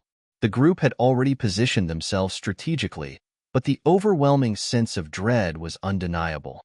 Every streetlight flickered weakly as though it, too, feared the coming storm. It wasn't just about the confrontation anymore. It was about survival. Nadia and Emily stood a few paces away, their expressions unreadable but tense. Nadia gripped her phone tightly, her eyes darting across the street, while Emily stood with her arms crossed, her jaw clenched, ready for whatever came their way. Amy knew they were as ready as they could be, but nothing could fully prepare them for what was about to unfold.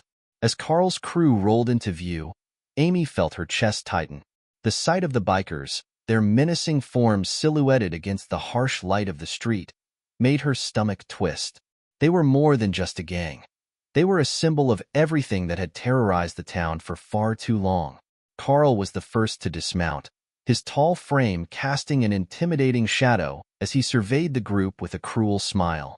His lackeys followed suit, some of them sneering, others looking around with contempt. "So, this is the big stand?" Carl's voice was a deep growl, carrying easily through the quiet night. His eyes locked on Amy, and for a moment, the air seemed to freeze. "You really think you can take me down, girl?" Amy didn't flinch. She stepped forward, her voice steady despite the pulse of adrenaline in her veins. "You don't own this town, Carl. You never did. And you're not going to scare us into submission anymore." Carl's smile only widened. Is that so? He motioned for his men to spread out, his eyes never leaving Amy's. Because it sure looks like you've underestimated what I can do. The air grew thick with tension, the sound of engines still echoing in the distance. Amy's mind raced, running through their plan in an attempt to stay focused. They had a handful of people scattered around the area, positioned where they could keep an eye on Carl's crew. But it was clear from the way Carl's men moved that they had been expecting a confrontation as well. It wasn't going to be as easy as outsmarting them. Amy took a deep breath, meeting Carl's gaze squarely. You've been running this town with fear, but that ends tonight. For a moment, there was only silence, a kind of eerie calm before the storm. Carl's eyes narrowed, and his grin faded into a look of cold calculation. You think this is over? This is just the beginning, Amy. You've got no idea what you're up against. And then, with a swift motion, Carl gestured to his men. The atmosphere snapped, and the first move was made. One of Carl's men lunged forward, pulling a crowbar from under his jacket. Amy instinctively raised her pipe, blocking the strike just in time. The man grunted, swinging again, but Amy ducked, using her body's momentum to swing the pipe hard against his ribs. He stumbled back, but it wasn't enough to take him down completely. Nadia and Emily were already in motion, rushing to cover the others. Amy could hear the clash of metal against metal, the chaos unfolding around her as Carl's crew began to push forward, determined to overwhelm them. But the group held strong, fending off each strike with precision and coordination. Stay calm, Amy shouted, rallying the others. She knew the longer they could hold out, the better their chances of forcing Carl's crew into retreat. They just had to buy time. But Carl wasn't done. He had been standing back, watching, waiting for the right moment to make his move. And now, that moment had come. He stepped forward, his boots crunching on the gravel as he approached Amy with slow, deliberate steps. You've got guts, I'll give you that, Carl muttered, his voice laced with contempt. But guts don't win fights. I do. Before Amy could react, Carl swung a heavy chain at her, the metal links cutting through the air with terrifying speed. She barely managed to dodge, the chain grazing her arm and leaving a burning sting. But she didn't back down. Instead, she pivoted, swinging her pipe at him with everything she had. Carl blocked the strike with ease, his smirk never faltering. Is that the best you've got? Amy's mind raced as she realized what needed to happen next. She wasn't going to defeat him by brute strength. It wasn't about that anymore. This was about strategy, about making Carl see that his power was slipping through his fingers. He was no longer in control. She shouted, signaling the others to fall back into position. Everyone, pull back. We need to regroup. At her command, the group quickly retreated, forcing Carl's men to pause and reassess. Amy could see the doubt in their eyes. They had expected a quick victory, but now they were faced with resistance they hadn't anticipated. Carl's face twisted in frustration, his eyes wild with rage. This isn't over, he spat. You hear me? This is far from over. Amy nodded, holding her ground as the group reformed. Then let's see what you've got, Carl. We're not going anywhere. When the storm clouds gather, it's only a matter of time before the rain falls. Amy stood with her back against the brick wall of the old warehouse, her breath coming in quick, shallow gasps. The night air felt sharp against her skin, but it was nothing compared to the adrenaline coursing through her veins. Her pulse thrummed in her ears as she peered into the dimly lit alley ahead, waiting for the next wave of Carl's men to make their move. The skirmish earlier had ended in a stalemate. Carl's crew had pulled back, regrouping, and Amy's group had retreated to a safer position. They had taken a few hits, but they had also dealt some damage. It wasn't a victory, but it wasn't a defeat either. You okay? Nadia's voice broke through the tension, her tone sharp but concerned. She was standing just a few feet away, keeping her eyes trained on the street corner. Amy nodded, though she could feel the soreness creeping into her muscles. The pain was a reminder of how close they had come to losing, but also how far they had come in pushing Carl back. They were still standing. That was something. But the fight was far from over. I'm fine. Just keeping an eye on things, Amy replied, her voice low. She glanced at Emily, who was pacing near the entrance of the warehouse, her face set in grim determination. "We've got to move fast," Emily said, her voice cutting through the air like a blade. "Carl's not going to let us off easy. He's got more men, and they're getting angrier. They won't stop until they break us." Amy knew Emily was right. Carl wasn't a man who took defeat lightly. If anything, the standoff would only fuel his desire for retaliation. And this time, it would be worse. He would come harder, faster, and with everything he had. "So, what's the plan?" Nadia asked, her eyes never leaving the street ahead. Amy took a deep breath, trying to think through the haze of exhaustion and adrenaline. They needed a new strategy, something that would give them the edge. The bikers were unpredictable, ruthless, and used to fighting dirty. But Amy had a few tricks up her sleeve, and now was the time to use them. "We'll split into smaller groups," she said, her voice steady despite the weight of the situation. "We'll hit them where it hurts. They don't expect us to be this organized." Emily looked at her, raising an eyebrow. "You sure that's the best move? We don't want to get scattered too much." "It's the only way to survive," Amy replied. "If we stay too close together, we become easy targets. But if we can confuse them, divide their attention, maybe we can take out some of their key players. Carl won't have the numbers to cover all his bases." Nadia stepped forward, her expression calculating. "You've got a point. If we can hit them hard enough, they might start second-guessing their next move." Amy nodded. "Exactly. We've got the advantage of surprise. Carl's been underestimating us, thinking we're just a bunch of amateurs. It's time to show him how wrong he is." Just then, the sound of motorcycles echoed in the distance, low and ominous. Amy's heart skipped a beat, and she turned toward the alley's exit. The storm was coming. "They're back," Emily muttered, her eyes narrowing. Amy's mind raced as the sound grew louder, more distinct. The bikers were closing in, and this time, they were bringing reinforcements. She had to act fast. "Get into position," Amy commanded, her voice sharp. "Stay low, stay quiet. We don't engage until we have no choice. We wait for them to make the first move." The group quickly scattered, moving into the shadows. Amy's hands trembled slightly as she crouched behind a stack of crates, her eyes scanning the street for any sign of Carl's crew. Her nerves were on edge, but she refused to let fear control her. They had come this far, and they weren't about to back down now. The rumble of the motorcycles grew louder still, until the bikers finally appeared, their headlights cutting through the darkness. Amy could see Carl at the front of the pack, his posture rigid and confident as ever.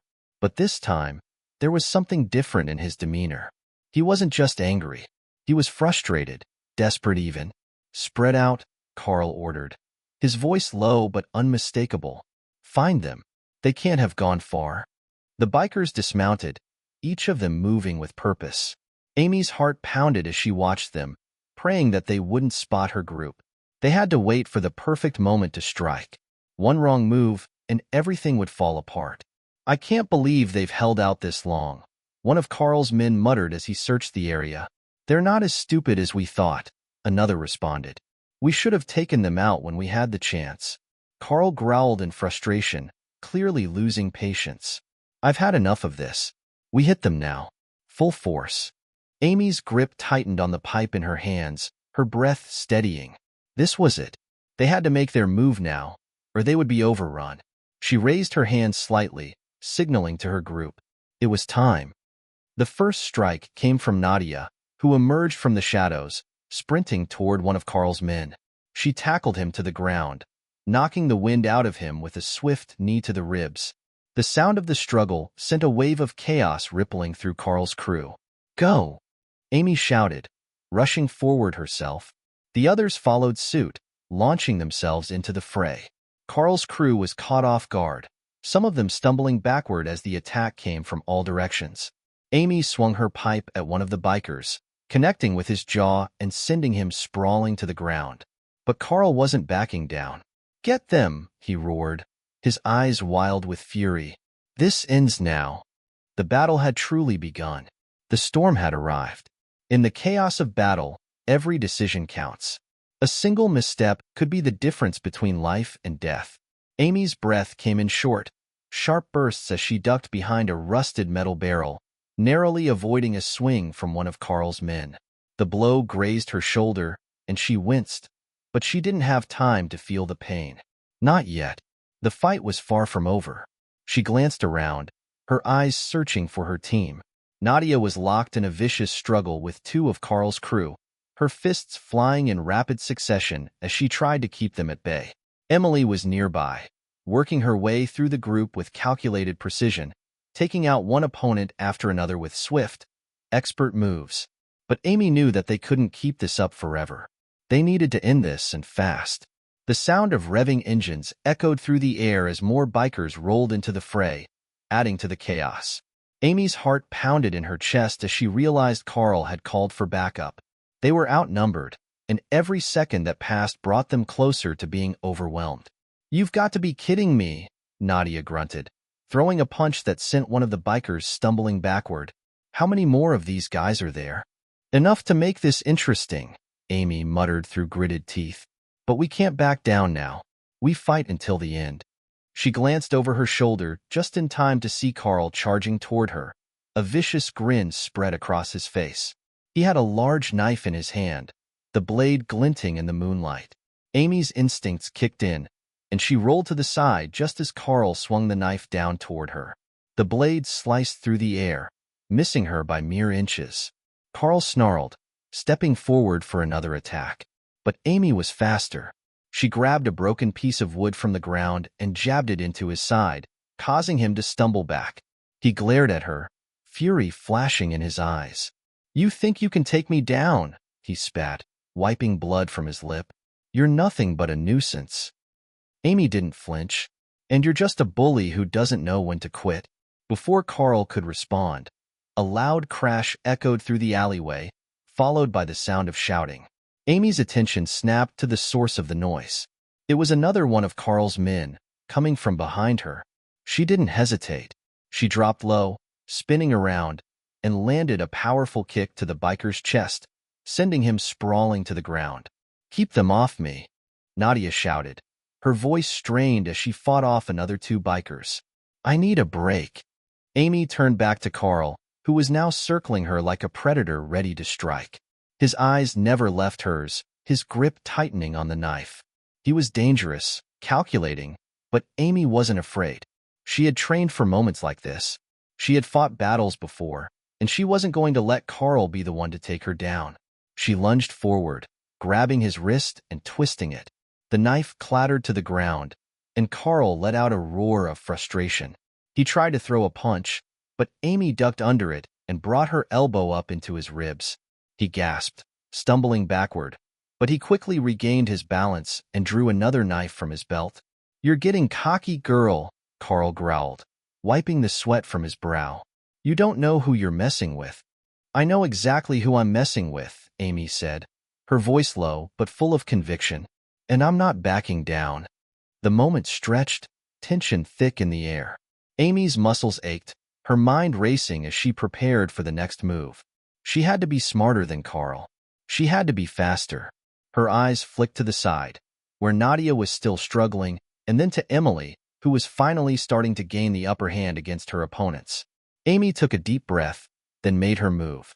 She feigned left, causing Carl to swing his knife in that direction.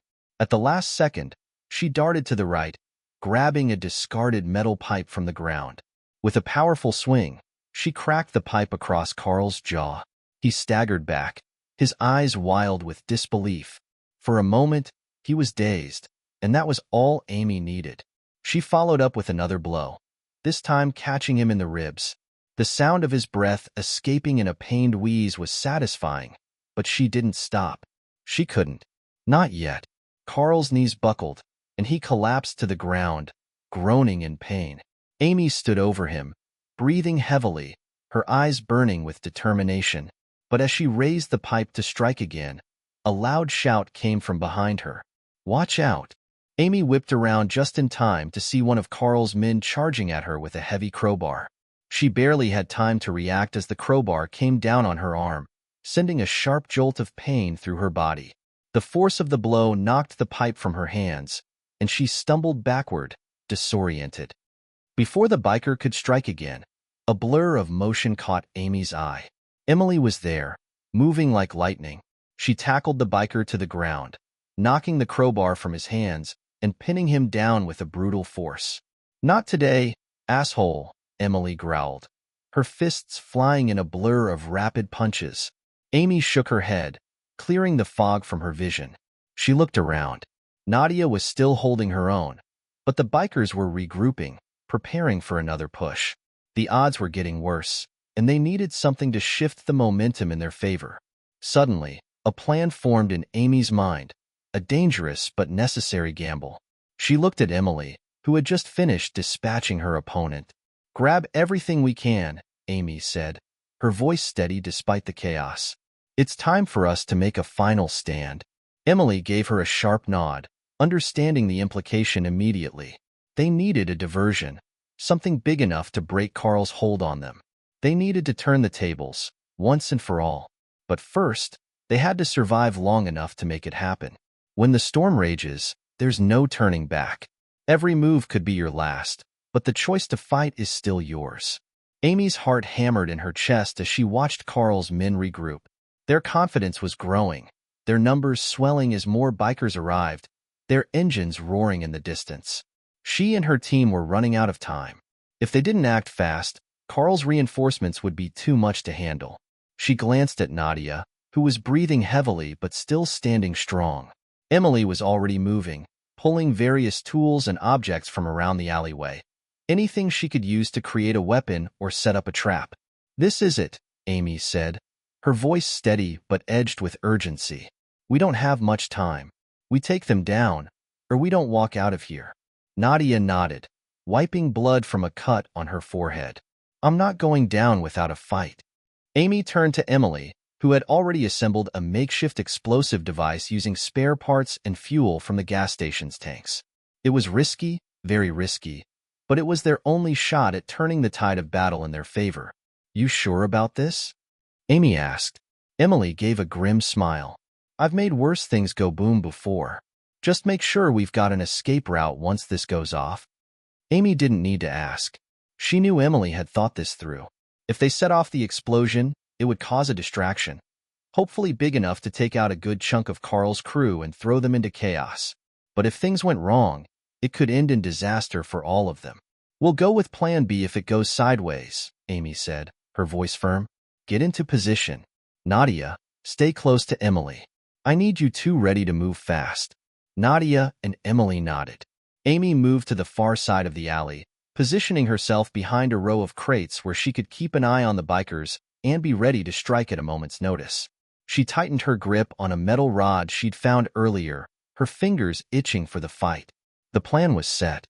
The trap was ready. All they had to do now was wait for the right moment. As the seconds dragged on, Amy's senses sharpened. She could feel the heat of the night air, the sounds of shouting and revving engines echoing through the alley. Her mind raced, reviewing their options, calculating risks. It felt like time was slowing down, stretching into an eternity of tension. Then, without warning, Carl appeared from the shadows, his face twisted in a mix of anger and smug satisfaction. He was surrounded by several of his toughest men, all armed and ready for a fight. "You think you've won?" Carl's voice was low, filled with menace. "You're outnumbered. You're outgunned. There's no way you're walking away from this." Amy held his gaze, her jaw clenched. "We'll see about that." Carl's eyes narrowed as he scanned the alley, his gaze flicking from one of his men to the next, then finally landing on Amy. "You really think you can outsmart me, huh? You've got some guts, I'll give you that. But guts don't win battles. Power does." "Maybe you're right," Amy said, "but we've got something you don't." Carl raised an eyebrow, intrigued. "Oh, and what's that?" "A reason to fight." Before Carl could respond, Amy nodded to Emily, who was crouched low behind cover with a match in her hand. In an instant, Emily struck the match and tossed it toward the makeshift explosive device. The world erupted in a flash of light and sound. The explosion was deafening, sending shockwaves through the alley. Flames shot into the air, followed by a cloud of smoke and debris that obscured everything in front of them. Carl's men screamed in surprise and panic, scrambling to cover as the explosion rocked the area. Amy and her team didn't hesitate. They moved in, using the smoke as cover to advance. Amy's heart raced as she sprinted toward Carl, her rod raised. Carl was disoriented, his focus scattered by the blast. But as Amy closed the distance, he recovered quickly, drawing a gun from his waistband and aiming it at her. "You think you can just blow me up and walk away?" he snarled. Amy didn't flinch. She ducked under the barrel of the gun and drove the metal rod into Carl's midsection with all the strength she had. He grunted in pain but didn't drop the gun.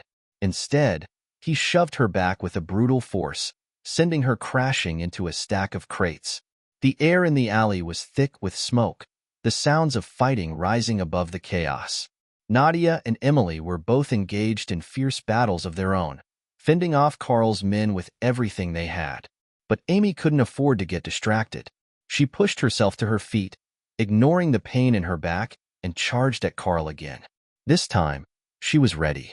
As Carl swung his gun toward her, she knocked it out of his hand, sending it skittering across the ground. With a roar, he lunged at her, fists flying. But Amy was faster. She sidestepped his attack, grabbing a jagged piece of metal from the ground and using it to block his next punch. The sound of metal striking flesh was satisfying, but Amy didn't stop. She knew Carl was dangerous, and she had to end this now. With a swift motion, she drove the piece of metal into Carl's side, aiming for the soft spot just below his ribs. He gasped in shock, his face going pale as the blood began to flow. He staggered back, his eyes wide with disbelief. You, Carl stammered, his voice weak as he fell to his knees. You can't. Guess I just did, Amy said coldly, watching as Carl collapsed to the ground. The battle wasn't over, but with Carl taken out, his men seemed to falter. Nadia and Emily quickly moved in, taking down the remaining bikers with precision. Within moments, the fight was over. The alley fell silent except for the distant sound of the bikes revving and the crackle of flames from the explosion. Amy stood over Carl's fallen form, her chest heaving as she tried to catch her breath.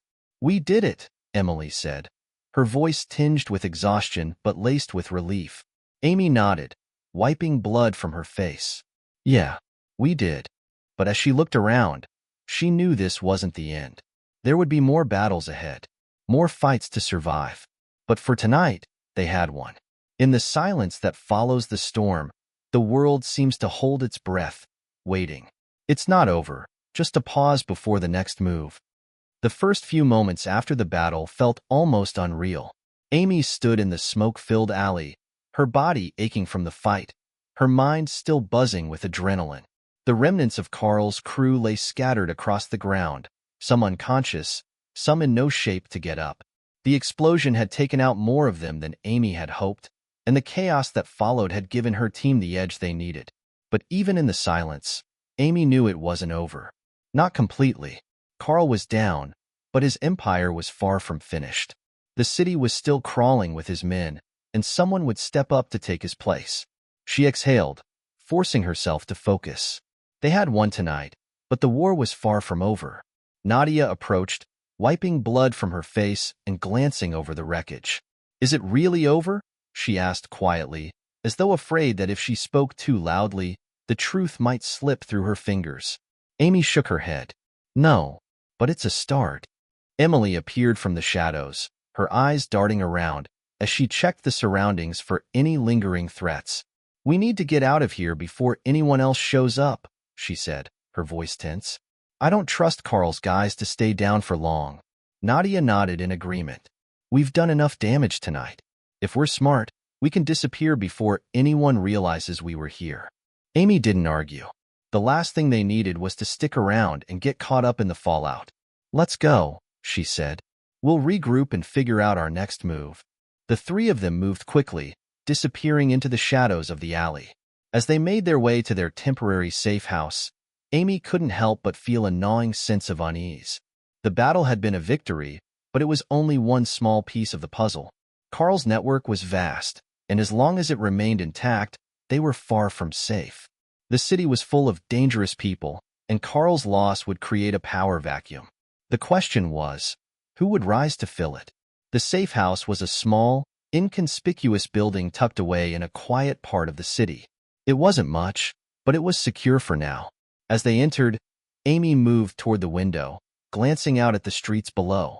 The city had a quiet, eerie feel to it tonight, like it was waiting for something to happen. "Where do we go from here?" Nadia asked, sitting down on an old couch and pulling her knees up to her chest. Her eyes were tired, but there was something in her voice that told Amy she wasn't done yet. None of them were. Amy sighed, leaning against the window. "We keep moving. We hit the rest of Carl's operations while we can. We don't give anyone a chance to regroup." Emily nodded. "And what about Carl's men? We can't just leave them to rebuild everything. Someone's going to come looking for revenge." "We deal with them as we go," Amy said, her voice cold. "But we need to take out the head of the snake first. If we leave Carl's empire to grow back, it'll only be harder to finish this." Nadia looked at Amy, her expression hardening. "You're right. But we're going to need more than just the three of us to take this all down." Amy turned, meeting Nadia's gaze. "I know. But for now, we take it one step at a time. We move fast, we strike hard, and we don't stop until it's done." They all fell silent for a moment, each lost in their own thoughts. The weight of the task ahead was clear, but none of them hesitated. They had fought too hard, lost too much, to turn back now. Suddenly, there was a knock at the door. Amy's hand went instinctively to the gun at her side, her body tensing. Nadia and Emily exchanged a quick look before moving toward the door. "Who is it?" Amy called out, her voice sharp. A voice answered from the other side. "It's me, Lucas." Amy relaxed slightly, recognizing the name. Lucas was an old contact, a man with ties to various underground groups in the city. He had helped them out before, and she trusted him, mostly. "Open up," she said, lowering her gun. Lucas stepped inside, his face grim. He wasn't alone. A tall man with a scar across his cheek stood beside him, looking out of place in the quiet, safe house. "What's going on?" Amy asked, raising an eyebrow. Lucas looked over his shoulder at the man. "This is Marco. He's got intel on Carl's remaining operations. He says he knows where they're regrouping." Amy's interest peaked, and she glanced at Nadia and Emily. "We're listening." Marco stepped forward, his eyes scanning the room quickly. "Carl's men are already rallying at a warehouse on the edge of the city. They're setting up for retaliation, but more importantly, they're organizing a trade. Weapons, supplies, stuff that could keep them running for a while. If we hit that warehouse, we can cut off their resources and leave them scrambling." Amy's eyes narrowed. This was the kind of target she'd been waiting for. If they could take down the warehouse, it would deal a crippling blow to Carl's network. But it was risky. The warehouse would be heavily guarded, and there was no telling how many men they'd have to fight through. But Amy wasn't the type to back down from a challenge. She turned to Nadia and Emily. "What do you think?" "We don't have the luxury of time," Nadia said. "If we hit them now, while they're still trying to regroup, we can make it count." Emily gave a short nod. "I'm in." Amy turned back to Marco. "How soon can we get there?" Marco didn't hesitate. "We've got maybe an hour before the deal goes down. We need to move fast." Amy's mind raced. This was their chance to finally deal a major blow to Carl's operation, but it was a one-shot deal. If they failed, they'd be exposed, and Carl's men would be out for blood. She glanced at her team, then back at Marco. "Let's move." The darkness of the night feels like a blanket, covering everything, hiding secrets. But in the quiet, Amy knows that the storm is only just beginning. The drive to the warehouse was tense, the streets empty except for the occasional flicker of headlights. Amy sat in the front seat, eyes fixed on the road ahead, her thoughts racing. The plan was simple: get in, hit the warehouse, take out the guards, and destroy Carl's supply chain. But simple plans often had a way of falling apart, and Amy had no illusions about what was at stake tonight. If they failed, Carl's men would have the firepower and resources to rebuild his empire. "Stay sharp," she muttered to her team. Nadia was beside her, scanning the area for any sign of movement, while Emily sat in the back, keeping her hand on the grip of her gun. "We've done this 100 times," Nadia replied, her voice low but steady. "We've got this." But Amy knew it wasn't the same as the other missions. Carl's men had been scattered before, but this was different. This was the heart of his operation, the place where everything would come together if they didn't act fast. As they approached the warehouse, the outline of the building loomed ahead, an imposing structure at the edge of the city, tucked away from prying eyes. It was isolated, surrounded by fences, and, from what Marco had said, heavily guarded. Amy's fingers tightened around the wheel as she slowed the car, pulling into a narrow alley near the back of the property. "This is it," she said, her voice firm. "We go in quiet, hit them fast, and get out before anyone has a chance to respond." Nadia nodded, already moving to gather her gear. "The guards won't know what hit them." Amy turned to Marco, who had been silent until now, his face grim. "What's the layout? Any intel on the inside?" Marco checked his phone and tapped on the screen. "There's a loading dock around the back. They're unloading weapons as we speak. The guards are on high alert, but most of them are stationed outside.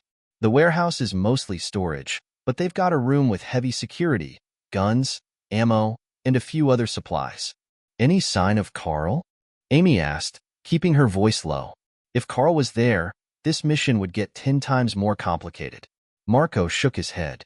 "No sign of him, but he's got men everywhere, so we can't be sure." "Let's move," Amy said, already grabbing her gear and exiting the car. Nadia and Emily followed, and they all made their way toward the warehouse's back entrance. The closer they got, the more Amy could hear. Voices drifting on the wind, the sound of crates being moved, and the faint hum of machinery. She held up her hand, signaling for everyone to stop. "Listen up," she whispered. "We take out the guards first. Then we go for the supplies. Keep it tight. No mistakes." Nadia, always the tactical one, nodded. "We'll split up. I'll take the left flank. Emily, you handle the right. You two take care of the guards while I go for the doors." Amy nodded. "Let's make this fast." The team moved into position, blending with the shadows like ghosts. Amy's heart pounded in her chest as she crouched low, waiting for the signal. Nadia and Emily were already in place, their silhouettes barely visible against the night sky. The first guard appeared, walking lazily toward the edge of the warehouse. He didn't see them coming. Amy signaled. In a single fluid motion, Nadia darted forward, taking the guard out with a swift strike to the neck. He crumpled to the ground without a sound.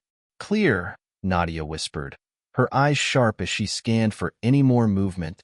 Emily moved forward next, dispatching another guard with a quick, well-placed shot. His body slumped forward, and before he even hit the ground, Emily had already moved on to the next. Amy followed closely behind, her own movements smooth and silent. The team worked like clockwork, taking out one guard after another, each of them expertly slipping into the shadows before moving to the next. In less than 5 minutes, all the exterior guards had been neutralized. "Inside's clear," Nadia said, peeking through the window of a metal door leading into the warehouse. "No one's watching." Amy gave a quick nod. "Time to go in." They breached the door, slipping into the dimly lit interior of the warehouse. The smell of dust and oil filled the air, but it was the hum of activity that dominated the space. A few workers were unloading crates, stacking them with precision. Amy's eyes darted across the scene, counting the number of people inside. There were at least 5 or 6 men, and each of them appeared focused on the task at hand. "Keep it quiet," Amy instructed, her voice a whisper. "We don't want to alert anyone inside." Nadia moved first, slipping past a stack of crates to get closer to the workers. Emily followed, keeping a watchful eye on the workers who were still unloading weapons. Amy moved forward cautiously, her eyes scanning the area for the room Marco had mentioned. It wasn't far. If they moved quickly, they could neutralize the workers and take the supplies without a fight. Suddenly, one of the workers turned, his eyes locking on Amy for just a second before his hand went to his waistband. Too late. Amy drew her weapon, firing a clean shot that took him down instantly. The sound of the shot echoed through the warehouse, but before anyone could react, Nadia and Emily were already on the move. Nadia was in the middle of the group now, taking out one guard after another with precision, while Emily covered her, ensuring no one could sneak up from behind. Amy made her way toward the back of the warehouse, where the storage room was located. The heavy door was locked, but a few well-placed strikes from Nadia's crowbar opened it easily. Inside, rows of weapons, guns, explosives, and stacks of ammunition lined the walls. It was exactly what they'd come for. Amy turned to Marco, who had followed them inside. "Start setting the charges. We don't leave here without taking this place down." "Got it," Marco replied, pulling a small satchel of explosives from his bag. He moved quickly, planting the charges on key support beams and near the stacks of weapons. As he worked, Amy's mind raced. They had the supplies, but Carl's men would be looking for them by now. They needed to be gone before reinforcements arrived. "Charges set," Marco said, standing up and wiping his hands. "We're good to go." Amy didn't waste any time. "Let's move. Nadia, Emily, you're with me." The three of them made their way back to the front of the warehouse, where the sound of sirens was already starting to wail in the distance. "Move it," Amy shouted. As they reached the back exit, Amy could hear the distant footsteps of more guards, but they were already out of the building and into the alley. The blast would cover their tracks, but they had to get far enough away before it went off. They sprinted toward the car, each step echoing in the night. The moment they were inside, Amy slammed the door shut and started the engine. Behind them, the warehouse exploded into a fireball, sending a shockwave that rattled the windows of nearby buildings. Amy didn't look back. The job was done. The fire was only the beginning. Now, the real battle would be fought in the shadows. Amy's fingers gripped the steering wheel, her knuckles white. The explosion had been perfect, a massive plume of flame rising into the sky, signaling the destruction of Carl's supply chain. But as the shockwave reverberated through the city, she knew it wasn't just Carl who'd be affected. This was a message, one that would send ripples through the criminal underworld. Her team was quiet, all of them processing what had just happened, the weight of their actions settling in. Marco sat next to her, his face tense as he glanced back at the burning warehouse fading in the distance. "They'll be looking for us," Nadia muttered from the back seat. "Carl's people will be on high alert." Amy nodded, her thoughts moving a mile a minute. The job had been successful, but it had also escalated things. Carl's operation was hit hard, but there was no doubt he would retaliate. He was ruthless, and now he had a reason to make them all pay. "We need to lay low," Amy said, her voice calm but laced with urgency. "Carl will send his people after us, and we need to be ready for whatever he throws our way." Emily shifted in the back, her gaze cold and calculating. "It won't be enough just to lay low. We need to keep hitting him. The more we do, the weaker he'll get. He'll be forced to come out of hiding." Marco, who had been quiet for most of the drive, finally spoke up. "We need to be careful. If we start a war, Carl won't hesitate to take out everyone in our circle. Friends, allies, even family." Amy exhaled slowly. Marco was right. This wasn't just about them anymore. It was about everyone they cared about. Carl wasn't just a dangerous man. He was a force of nature, and now they had made him personal. "Where do we go from here?" Nadia asked, breaking the silence. Amy didn't answer right away. She thought of her father, the man who had taught her how to fight, how to survive. But now, he was just a shadow in the back of her mind, a distant memory of the man who had once been her anchor. Carl had taken that from her too, just like he had taken everything else. "We head to the safe house," Amy said at last, her voice firm. "We need to regroup, plan our next move. We'll take a few days to figure out what Carl's response will be." "We should get some sleep," Emily suggested, her tone softer now. "We've been at this for days, and we're all on edge." Amy shot a quick glance at her, then nodded. She knew Emily was right. The tension had been building for days, and the explosion had only intensified it. The team needed rest if they were going to continue. They couldn't afford to make mistakes now. They arrived at the safe house an hour later, a small, nondescript building tucked away in an industrial area on the outskirts of the city. The place was nothing special, just a house with high walls and a few security cameras. It had been their refuge before, a place to rest, regroup, and plan. Now, it felt like the calm before the storm. Amy and the team filed inside. each of them immediately moving to different parts of the house to settle in. Nadia went straight for the kitchen, while Emily disappeared into the back room. Marco, ever the strategist, pulled out his laptop and began working on tracking Carl's movements, trying to figure out what Carl's response would be. Amy went to the small office in the corner of the house, closing the door behind her. She sank into the chair, her mind racing with possibilities. What would Carl do next? He wouldn't just sit back and let this go. He would retaliate, and when he did, Amy needed to be ready. Her phone buzzed in her pocket. She pulled it out, her heart skipping a beat when she saw the message. He knows. They know it was you. It was from Marco. Amy cursed under her breath. It didn't take a genius to figure out what this meant. Carl had eyes everywhere. He knew they had hit his supply chain, and now he was coming for them. The message was clear. The clock was ticking. She stood up, grabbing her gear and heading back into the main room. The others were already gathered, their faces grim. "We've got a problem," Amy said, her voice low. "Carl knows we hit the warehouse." Marco looked up from his laptop, his expression dark. "We don't have much time. I've been tracking his movements, and he's already mobilizing. His people are on the move." "Damn it," Nadia muttered. "I knew it wouldn't be this easy." Amy looked at each of them in turn. The atmosphere in the room had shifted. There was no more joking around, no more pretending this was just another job. This was the beginning of a war. "We can't wait for him to come to us," Amy said, her tone firm. "We need to take the fight to him." Emily stepped forward. "Where do we start?" Amy's mind raced through the options. Carl's operation was massive, with connections everywhere. It wasn't just about going after him. It was about cutting off the legs of his empire one by one. "We take out his people," Amy said, her eyes hardening. "The more of his men we eliminate, the weaker he gets. We'll hit his transportation, his safe houses. We make sure that every time he thinks he's safe, we're there." "You want to hit him hard and fast," Marco said, nodding. "I like it, but we have to be smart about it. Carl's men are everywhere. If we don't cover our tracks, we'll have half his army after us." "I'll make sure we're prepared," Nadia said, already reaching for her gear. "We hit them where it hurts." Amy looked at them, her team, the people who had stood by her from the beginning. She had no idea how long they could keep this up, but one thing was certain. Carl wasn't the only one who had a reason to fight. She wasn't just doing this for herself anymore. She was doing it for all of them.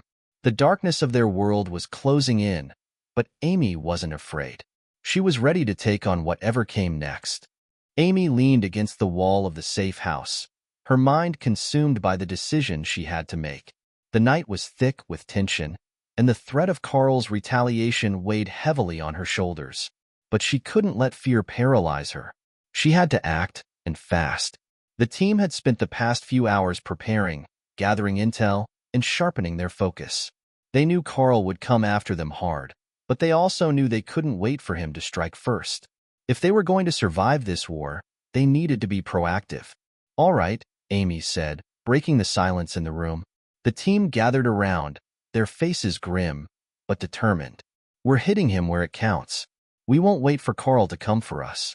We're going to find his safe houses and cripple his supply lines." Marco looked up from his laptop, his face a picture of concentration. "I've found one of his main hubs. It's a warehouse in the south end. It's the perfect target. We can hit it hard, take out his men, and leave no trace." Amy nodded. "Good. But we need to move fast.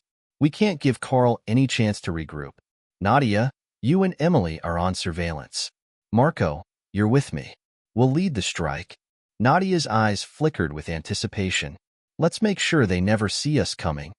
Amy's mind was already racing ahead, thinking through every possible scenario. This was no longer just a mission, it was a war. They had struck Carl's operation once, and now they had to strike again, before he could regroup and retaliate. The plan was simple, but dangerous. They would hit Carl's warehouse in the south end of the city, take out his men, and burn the place to the ground. It was risky, but it was the only way to show Carl they weren't afraid. The only way to show him that no matter how many men he sent after them, they wouldn't stop. As they made their way toward the target, the tension in the air grew thick. Amy's hands were steady on the wheel, but her mind was a whirlwind. This was no longer about taking out small-time thugs. It was about taking down Carl's empire, piece by piece. And if they didn't do it right, it could be their last mission. "Stay sharp," Amy muttered, her voice low as she glanced at Marco. "Carl will have men posted. We can't afford any mistakes." Marco gave a grim nod. "I'll keep an eye on the perimeter. You focus on the target." They reached the warehouse just before midnight, the moonlight casting long shadows across the cracked asphalt. The area was eerily quiet, but Amy knew better than to let her guard down. She could feel the weight of the plan pressing on her chest. Nadia and Emily had already positioned themselves on the rooftops, keeping a lookout for any signs of movement. Amy's eyes flicked toward the building ahead, her pulse quickening. It was now or never. "Let's do this," Amy said, her voice steady as she unbuckled her seatbelt and stepped out of the car. The team moved swiftly, their footsteps silent against the cold ground. Marco led the way, a look of determination on his face. Amy followed closely behind, her hand on the grip of her pistol, ready for whatever came next. They reached the warehouse without incident, but Amy's instincts were screaming at her. She could feel eyes on them, though the shadows provided no answers. They had to be careful. Every step they took was one closer to Carl's wrath. Once they reached the warehouse door, Marco took a breath and signaled to Amy. "Ready?" Amy nodded, her heart pounding. "On 3. 1, 2, 3. In a single fluid motion, Marco kicked the door open, and they rushed inside, guns drawn. The warehouse was dimly lit, crates and boxes stacked high, the air thick with the smell of oil and dust. But the real danger was not in the shadows.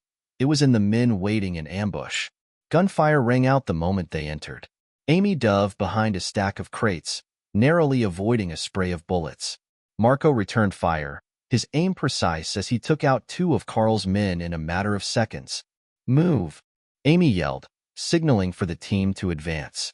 The warehouse was a maze of shadows and crates, each corner potentially hiding a threat. The sound of bullets ricocheted off metal and concrete as they made their way deeper into the building. The tension was palpable, each moment feeling like it could be their last. "Stay on the move," Amy shouted. "We can't let them get organized." They moved as one, the team's training and coordination evident in every step. Marco and Amy led the charge, while Nadia and Emily kept watch for any incoming threats. Every corner they turned, every hallway they crossed, Amy expected the worst. But Carl's men were disorganized, panicked. They weren't prepared for this kind of attack. It didn't take long before they found the heart of the operation. A large room filled with crates of illegal goods, weapons, and supplies. Carl had been running a much larger operation than they had anticipated. Amy's eyes scanned the room, her mind processing the situation. The warehouse was bigger than they thought, and Carl's reach was far deeper. This was just one of many safe houses. But this one would be a blow to his operation. "Set the charges," Amy ordered. Marco and Nadia worked quickly, planting explosives in key areas. They had minutes before the place would go up in flames. As they prepared to leave, Amy heard the distinct sound of footsteps, heavy, purposeful. Carl's men had finally gotten organized, and they weren't backing down. "We've got company," Marco warned. "They're closing in on us." Amy took a deep breath, the adrenaline surging through her veins. There was no turning back now. The blast rocked the night sky, a signal to Carl that his empire was crumbling, one strike at a time. The explosion was deafening. Amy felt the shockwave hit her chest, sending a cloud of dust and debris into the air. She barely had time to shield her eyes before the warehouse erupted in flames, the firelight illuminating the darkened city.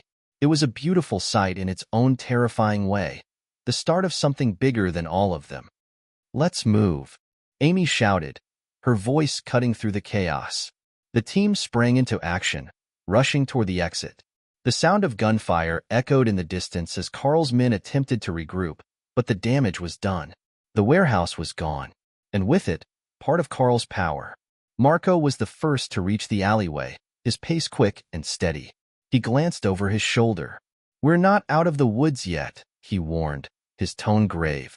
"They'll be coming after us, and they won't stop." Amy nodded, wiping the sweat from her brow. The adrenaline was wearing off, But the danger wasn't over. Carl was ruthless, and he had more than just a few men left. The team had to keep moving, had to stay ahead of whatever retaliation Carl had planned. As they sprinted through the narrow streets, Amy's mind was already calculating their next move. They couldn't afford to stay in one place for too long. Carl had the resources to track them down, and if they didn't act quickly, the entire operation could be compromised. "Where's the next safe house?" Nadia asked, her voice barely audible over the sound of their footsteps. Amy didn't answer immediately. Instead, she took out her phone and glanced at the map Marco had sent earlier. Another location popped up, an abandoned warehouse on the east side. It was a risky move, but it was their best shot. "East side," Amy said, her voice calm but determined. "We'll regroup there." As they moved toward their new destination, Amy felt the weight of the situation pressing down on her. They were deep in enemy territory now, and Carl would be coming for them with everything he had. But Amy had learned long ago that fear could either paralyze you or fuel you. Tonight, it would fuel her. They would take Carl down, no matter what it took. By the time they reached the east side safe house, the first light of dawn was beginning to break through the horizon. The streets were quieter now, but Amy knew it was only a matter of time before Carl's men started hunting them down. They had to move quickly. "We've got about 30 minutes before they figure out where we are," Marco said as they entered the dilapidated building. "We can't afford to rest for long." Amy nodded, already scanning the room for any potential exits. The safe house wasn't ideal, but it would have to do for now. "Get ready," she ordered. "We need to prepare for whatever comes next." As they gathered in a circle, Amy took a deep breath. The team had taken a hard hit last night, but they had also dealt a massive blow to Carl's operations. Now, the real work began. They couldn't afford to let up, not now. Carl was angry, and when he was angry, he was dangerous. "Listen up," Amy said, her voice steady but filled with purpose. "Carl won't take this lying down. We're going to hit him where it hurts next. We've got intel on one of his biggest cash flows. If we take that out, it'll cripple him for good." Nadia's eyes lit up with determination. "What's the target?" "An armored convoy," Marco replied, looking up from his laptop. "It's transporting a large shipment of cash and weapons. We hit it, and Carl won't be able to recover for months." Amy's eyes hardened as she looked around at her team. This was it. This was their moment to deal the final blow. But they had to be precise. Carl had eyes everywhere, and one misstep could mean the end for all of them. "We move at nightfall," Amy said firmly. "Get your gear ready. This ends tonight." That evening, as darkness fell over the city, the team prepared for what could be their final strike. They had spent the entire day planning, mapping out the convoy's route, and positioning themselves in key locations. There was no room for error. If Carl's men were tipped off, the entire mission could fall apart. Amy stood at the edge of the rooftop, looking down at the street below. Her pulse quickened, but she kept her focus. The convoy would be passing through here in 20 minutes. This was their chance. "Everyone in position?" Amy asked, her voice sharp and commanding. Nadia's voice crackled through the earpiece. "All set on my end. We're ready." "Same here," Marco confirmed. "I've got eyes on the convoy." "Good," Amy said, taking a deep breath. "Remember, we take them out fast and clean. No survivors. We get in, we hit hard, and we disappear before they can respond." The convoy arrived right on time. Four armored vehicles, heavy with security and supplies, rumbled down the street. Amy's heart raced as she signaled the team to move. The first explosion rocked the street as Marco set off a series of charges along the road. The convoy skidded to a halt, the air filled with the sounds of gunfire and confusion. Amy and her team emerged from the shadows, moving with deadly precision. The first wave of guards was taken out almost immediately, their guns falling to the pavement as Amy and her team advanced. The convoy had no chance to respond. Within minutes, the vehicles were disabled, their tires shredded, and their engines incapacitated. Amy was quick, moving from one target to the next with cold efficiency. She didn't stop until she had taken out every last one of Carl's men. As the dust settled and the team began to regroup, Amy surveyed the damage. The convoy was in ruins, Carl's cash and weapons gone. It was a blow that would cripple him, and Amy knew it. This was their victory. The phone call came just as Amy was about to step out the door. Carl had one last trick up his sleeve. Amy stood in the dim light of the safe house, staring at the phone in her hand. The message was simple, but the meaning was clear. Carl had taken one of their own. Nadia was gone. The room fell silent as Amy processed the weight of the news. The team had just dealt a crippling blow to Carl's operations, but it seemed the war wasn't over yet. Carl wasn't going to let this go. He had hit them where it hurt, and now, Amy had to choose whether to let this be the end or to take the fight to Carl's doorstep. "Get ready. We move now," Amy said, her voice cold and steady, even though inside, the rage burned hot. Marco didn't hesitate. "We'll get her back. Let's make sure this ends tonight." Amy gave a sharp nod. The plan was simple. Find where Carl was hiding, take down whatever was left of his forces, and end this once and for all. But Amy knew it wouldn't be that easy. Carl wasn't the kind of man who went down quietly. And Nadia wasn't just another casualty. She was family. They would get her back, or they would die trying. The team moved swiftly through the streets of the city, navigating the back alleys and hidden paths they knew too well. The hours of planning, strategizing, and waiting had led them here, to this final confrontation. Amy's mind was a whirlwind of thoughts, but the focus never wavered. They had a job to do. "We've got eyes on Carl's location," Marco said through the comms, his voice calm but taut. "He's holed up in an old mansion on the outskirts of town. We'll have to move fast if we want to catch him by surprise." Amy didn't reply at first. Her thoughts were with Nadia. They had to move quickly, but more than that, they had to move carefully. Carl wasn't stupid. He knew that this was his last chance to strike back. "We go in quietly, take out his guards, and get Nadia. No mistakes," Amy said, her voice firm. "This ends tonight." As they approached the mansion, the looming silhouette of the building cast a shadow over the streets, its windows dark and brooding. Amy could feel the tension in the air. This was it, the final battle. There was no turning back now. They split into two teams. Amy and Marco would take the front, while the rest of the team would sneak around to the rear. They had no time to waste. The element of surprise was their only advantage. Amy's heart pounded in her chest as they crept toward the mansion's front door. Every step was calculated, every move precise. She could feel Carl's presence in the air, lurking behind every corner, waiting for the perfect moment to strike. When they reached the door, Marco signaled for Amy to hold back. He was the first to move, expertly picking the lock. The door creaked open, and they slipped inside. Inside, the mansion was quiet, too quiet. The lights were low, and the air smelled of stale cigarette smoke and expensive whiskey. Carl was here, somewhere in this place, surrounded by his remaining loyalists. But Amy wasn't afraid. She was ready for this. The team moved swiftly through the hallways, clearing each room one by one. They didn't make a sound as they moved, their weapons at the ready. Amy's mind was sharp as ever, but her focus never wavered. She could feel the clock ticking. Nadia was somewhere in here, and she wouldn't stop until she brought her home. As they reached the final hallway, Marco signaled for them to stop. Ahead, they could hear voices, low murmurs, followed by the unmistakable sound of Nadia's voice, pleading. Amy didn't wait. She surged forward, her team close behind her.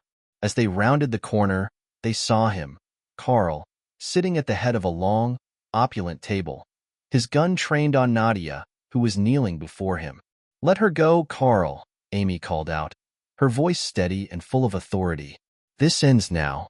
Carl looked up, a cold smile spreading across his face. "Amy," he said, his voice laced with venom, "you really think you've won? You've taken everything from me. My empire, my men, my freedom. But I'm not going down without a fight." Amy's grip tightened on her gun. She wasn't going to give him the satisfaction of a long speech. There was no more time for words. "You took her, Carl," Amy said, her voice low and threatening. "And now, I'm taking you down." Carl laughed, his eyes gleaming with madness. "You think you can beat me? I've been untouchable for years. You'll never get out of here alive." Before he could react, Amy lunged forward, taking out one of his men who was standing guard. The rest of the team followed suit, and a firefight erupted in the mansion's grand hall. Bullets flew. and the air was thick with the sound of gunfire and shouting. But Amy didn't flinch. She kept her focus on Carl. He was close, too close. She could see the fear in his eyes now, the realization that his empire was finally crumbling. In a swift motion, Amy raised her gun and aimed directly at Carl. "This is for Nadia," she said, her voice filled with rage and resolve. With one shot, Carl fell, his body hitting the ground with a thud. The room went silent. As Amy rushed to Nadia's side, she felt a wave of relief wash over her. Nadia was alive, though bruised and bloodied. She had been through hell, but she was strong. "Are you okay?" Amy asked, her voice soft as she helped Nadia to her feet. Nadia nodded, a faint smile on her lips. "I'm fine, thanks to you." The team regrouped, and Amy took one last look around the mansion. Carl was gone, his reign of terror over. The battle was won, but the war had taken its toll on all of them. "We're done here," Amy said, her voice steady. "It's over."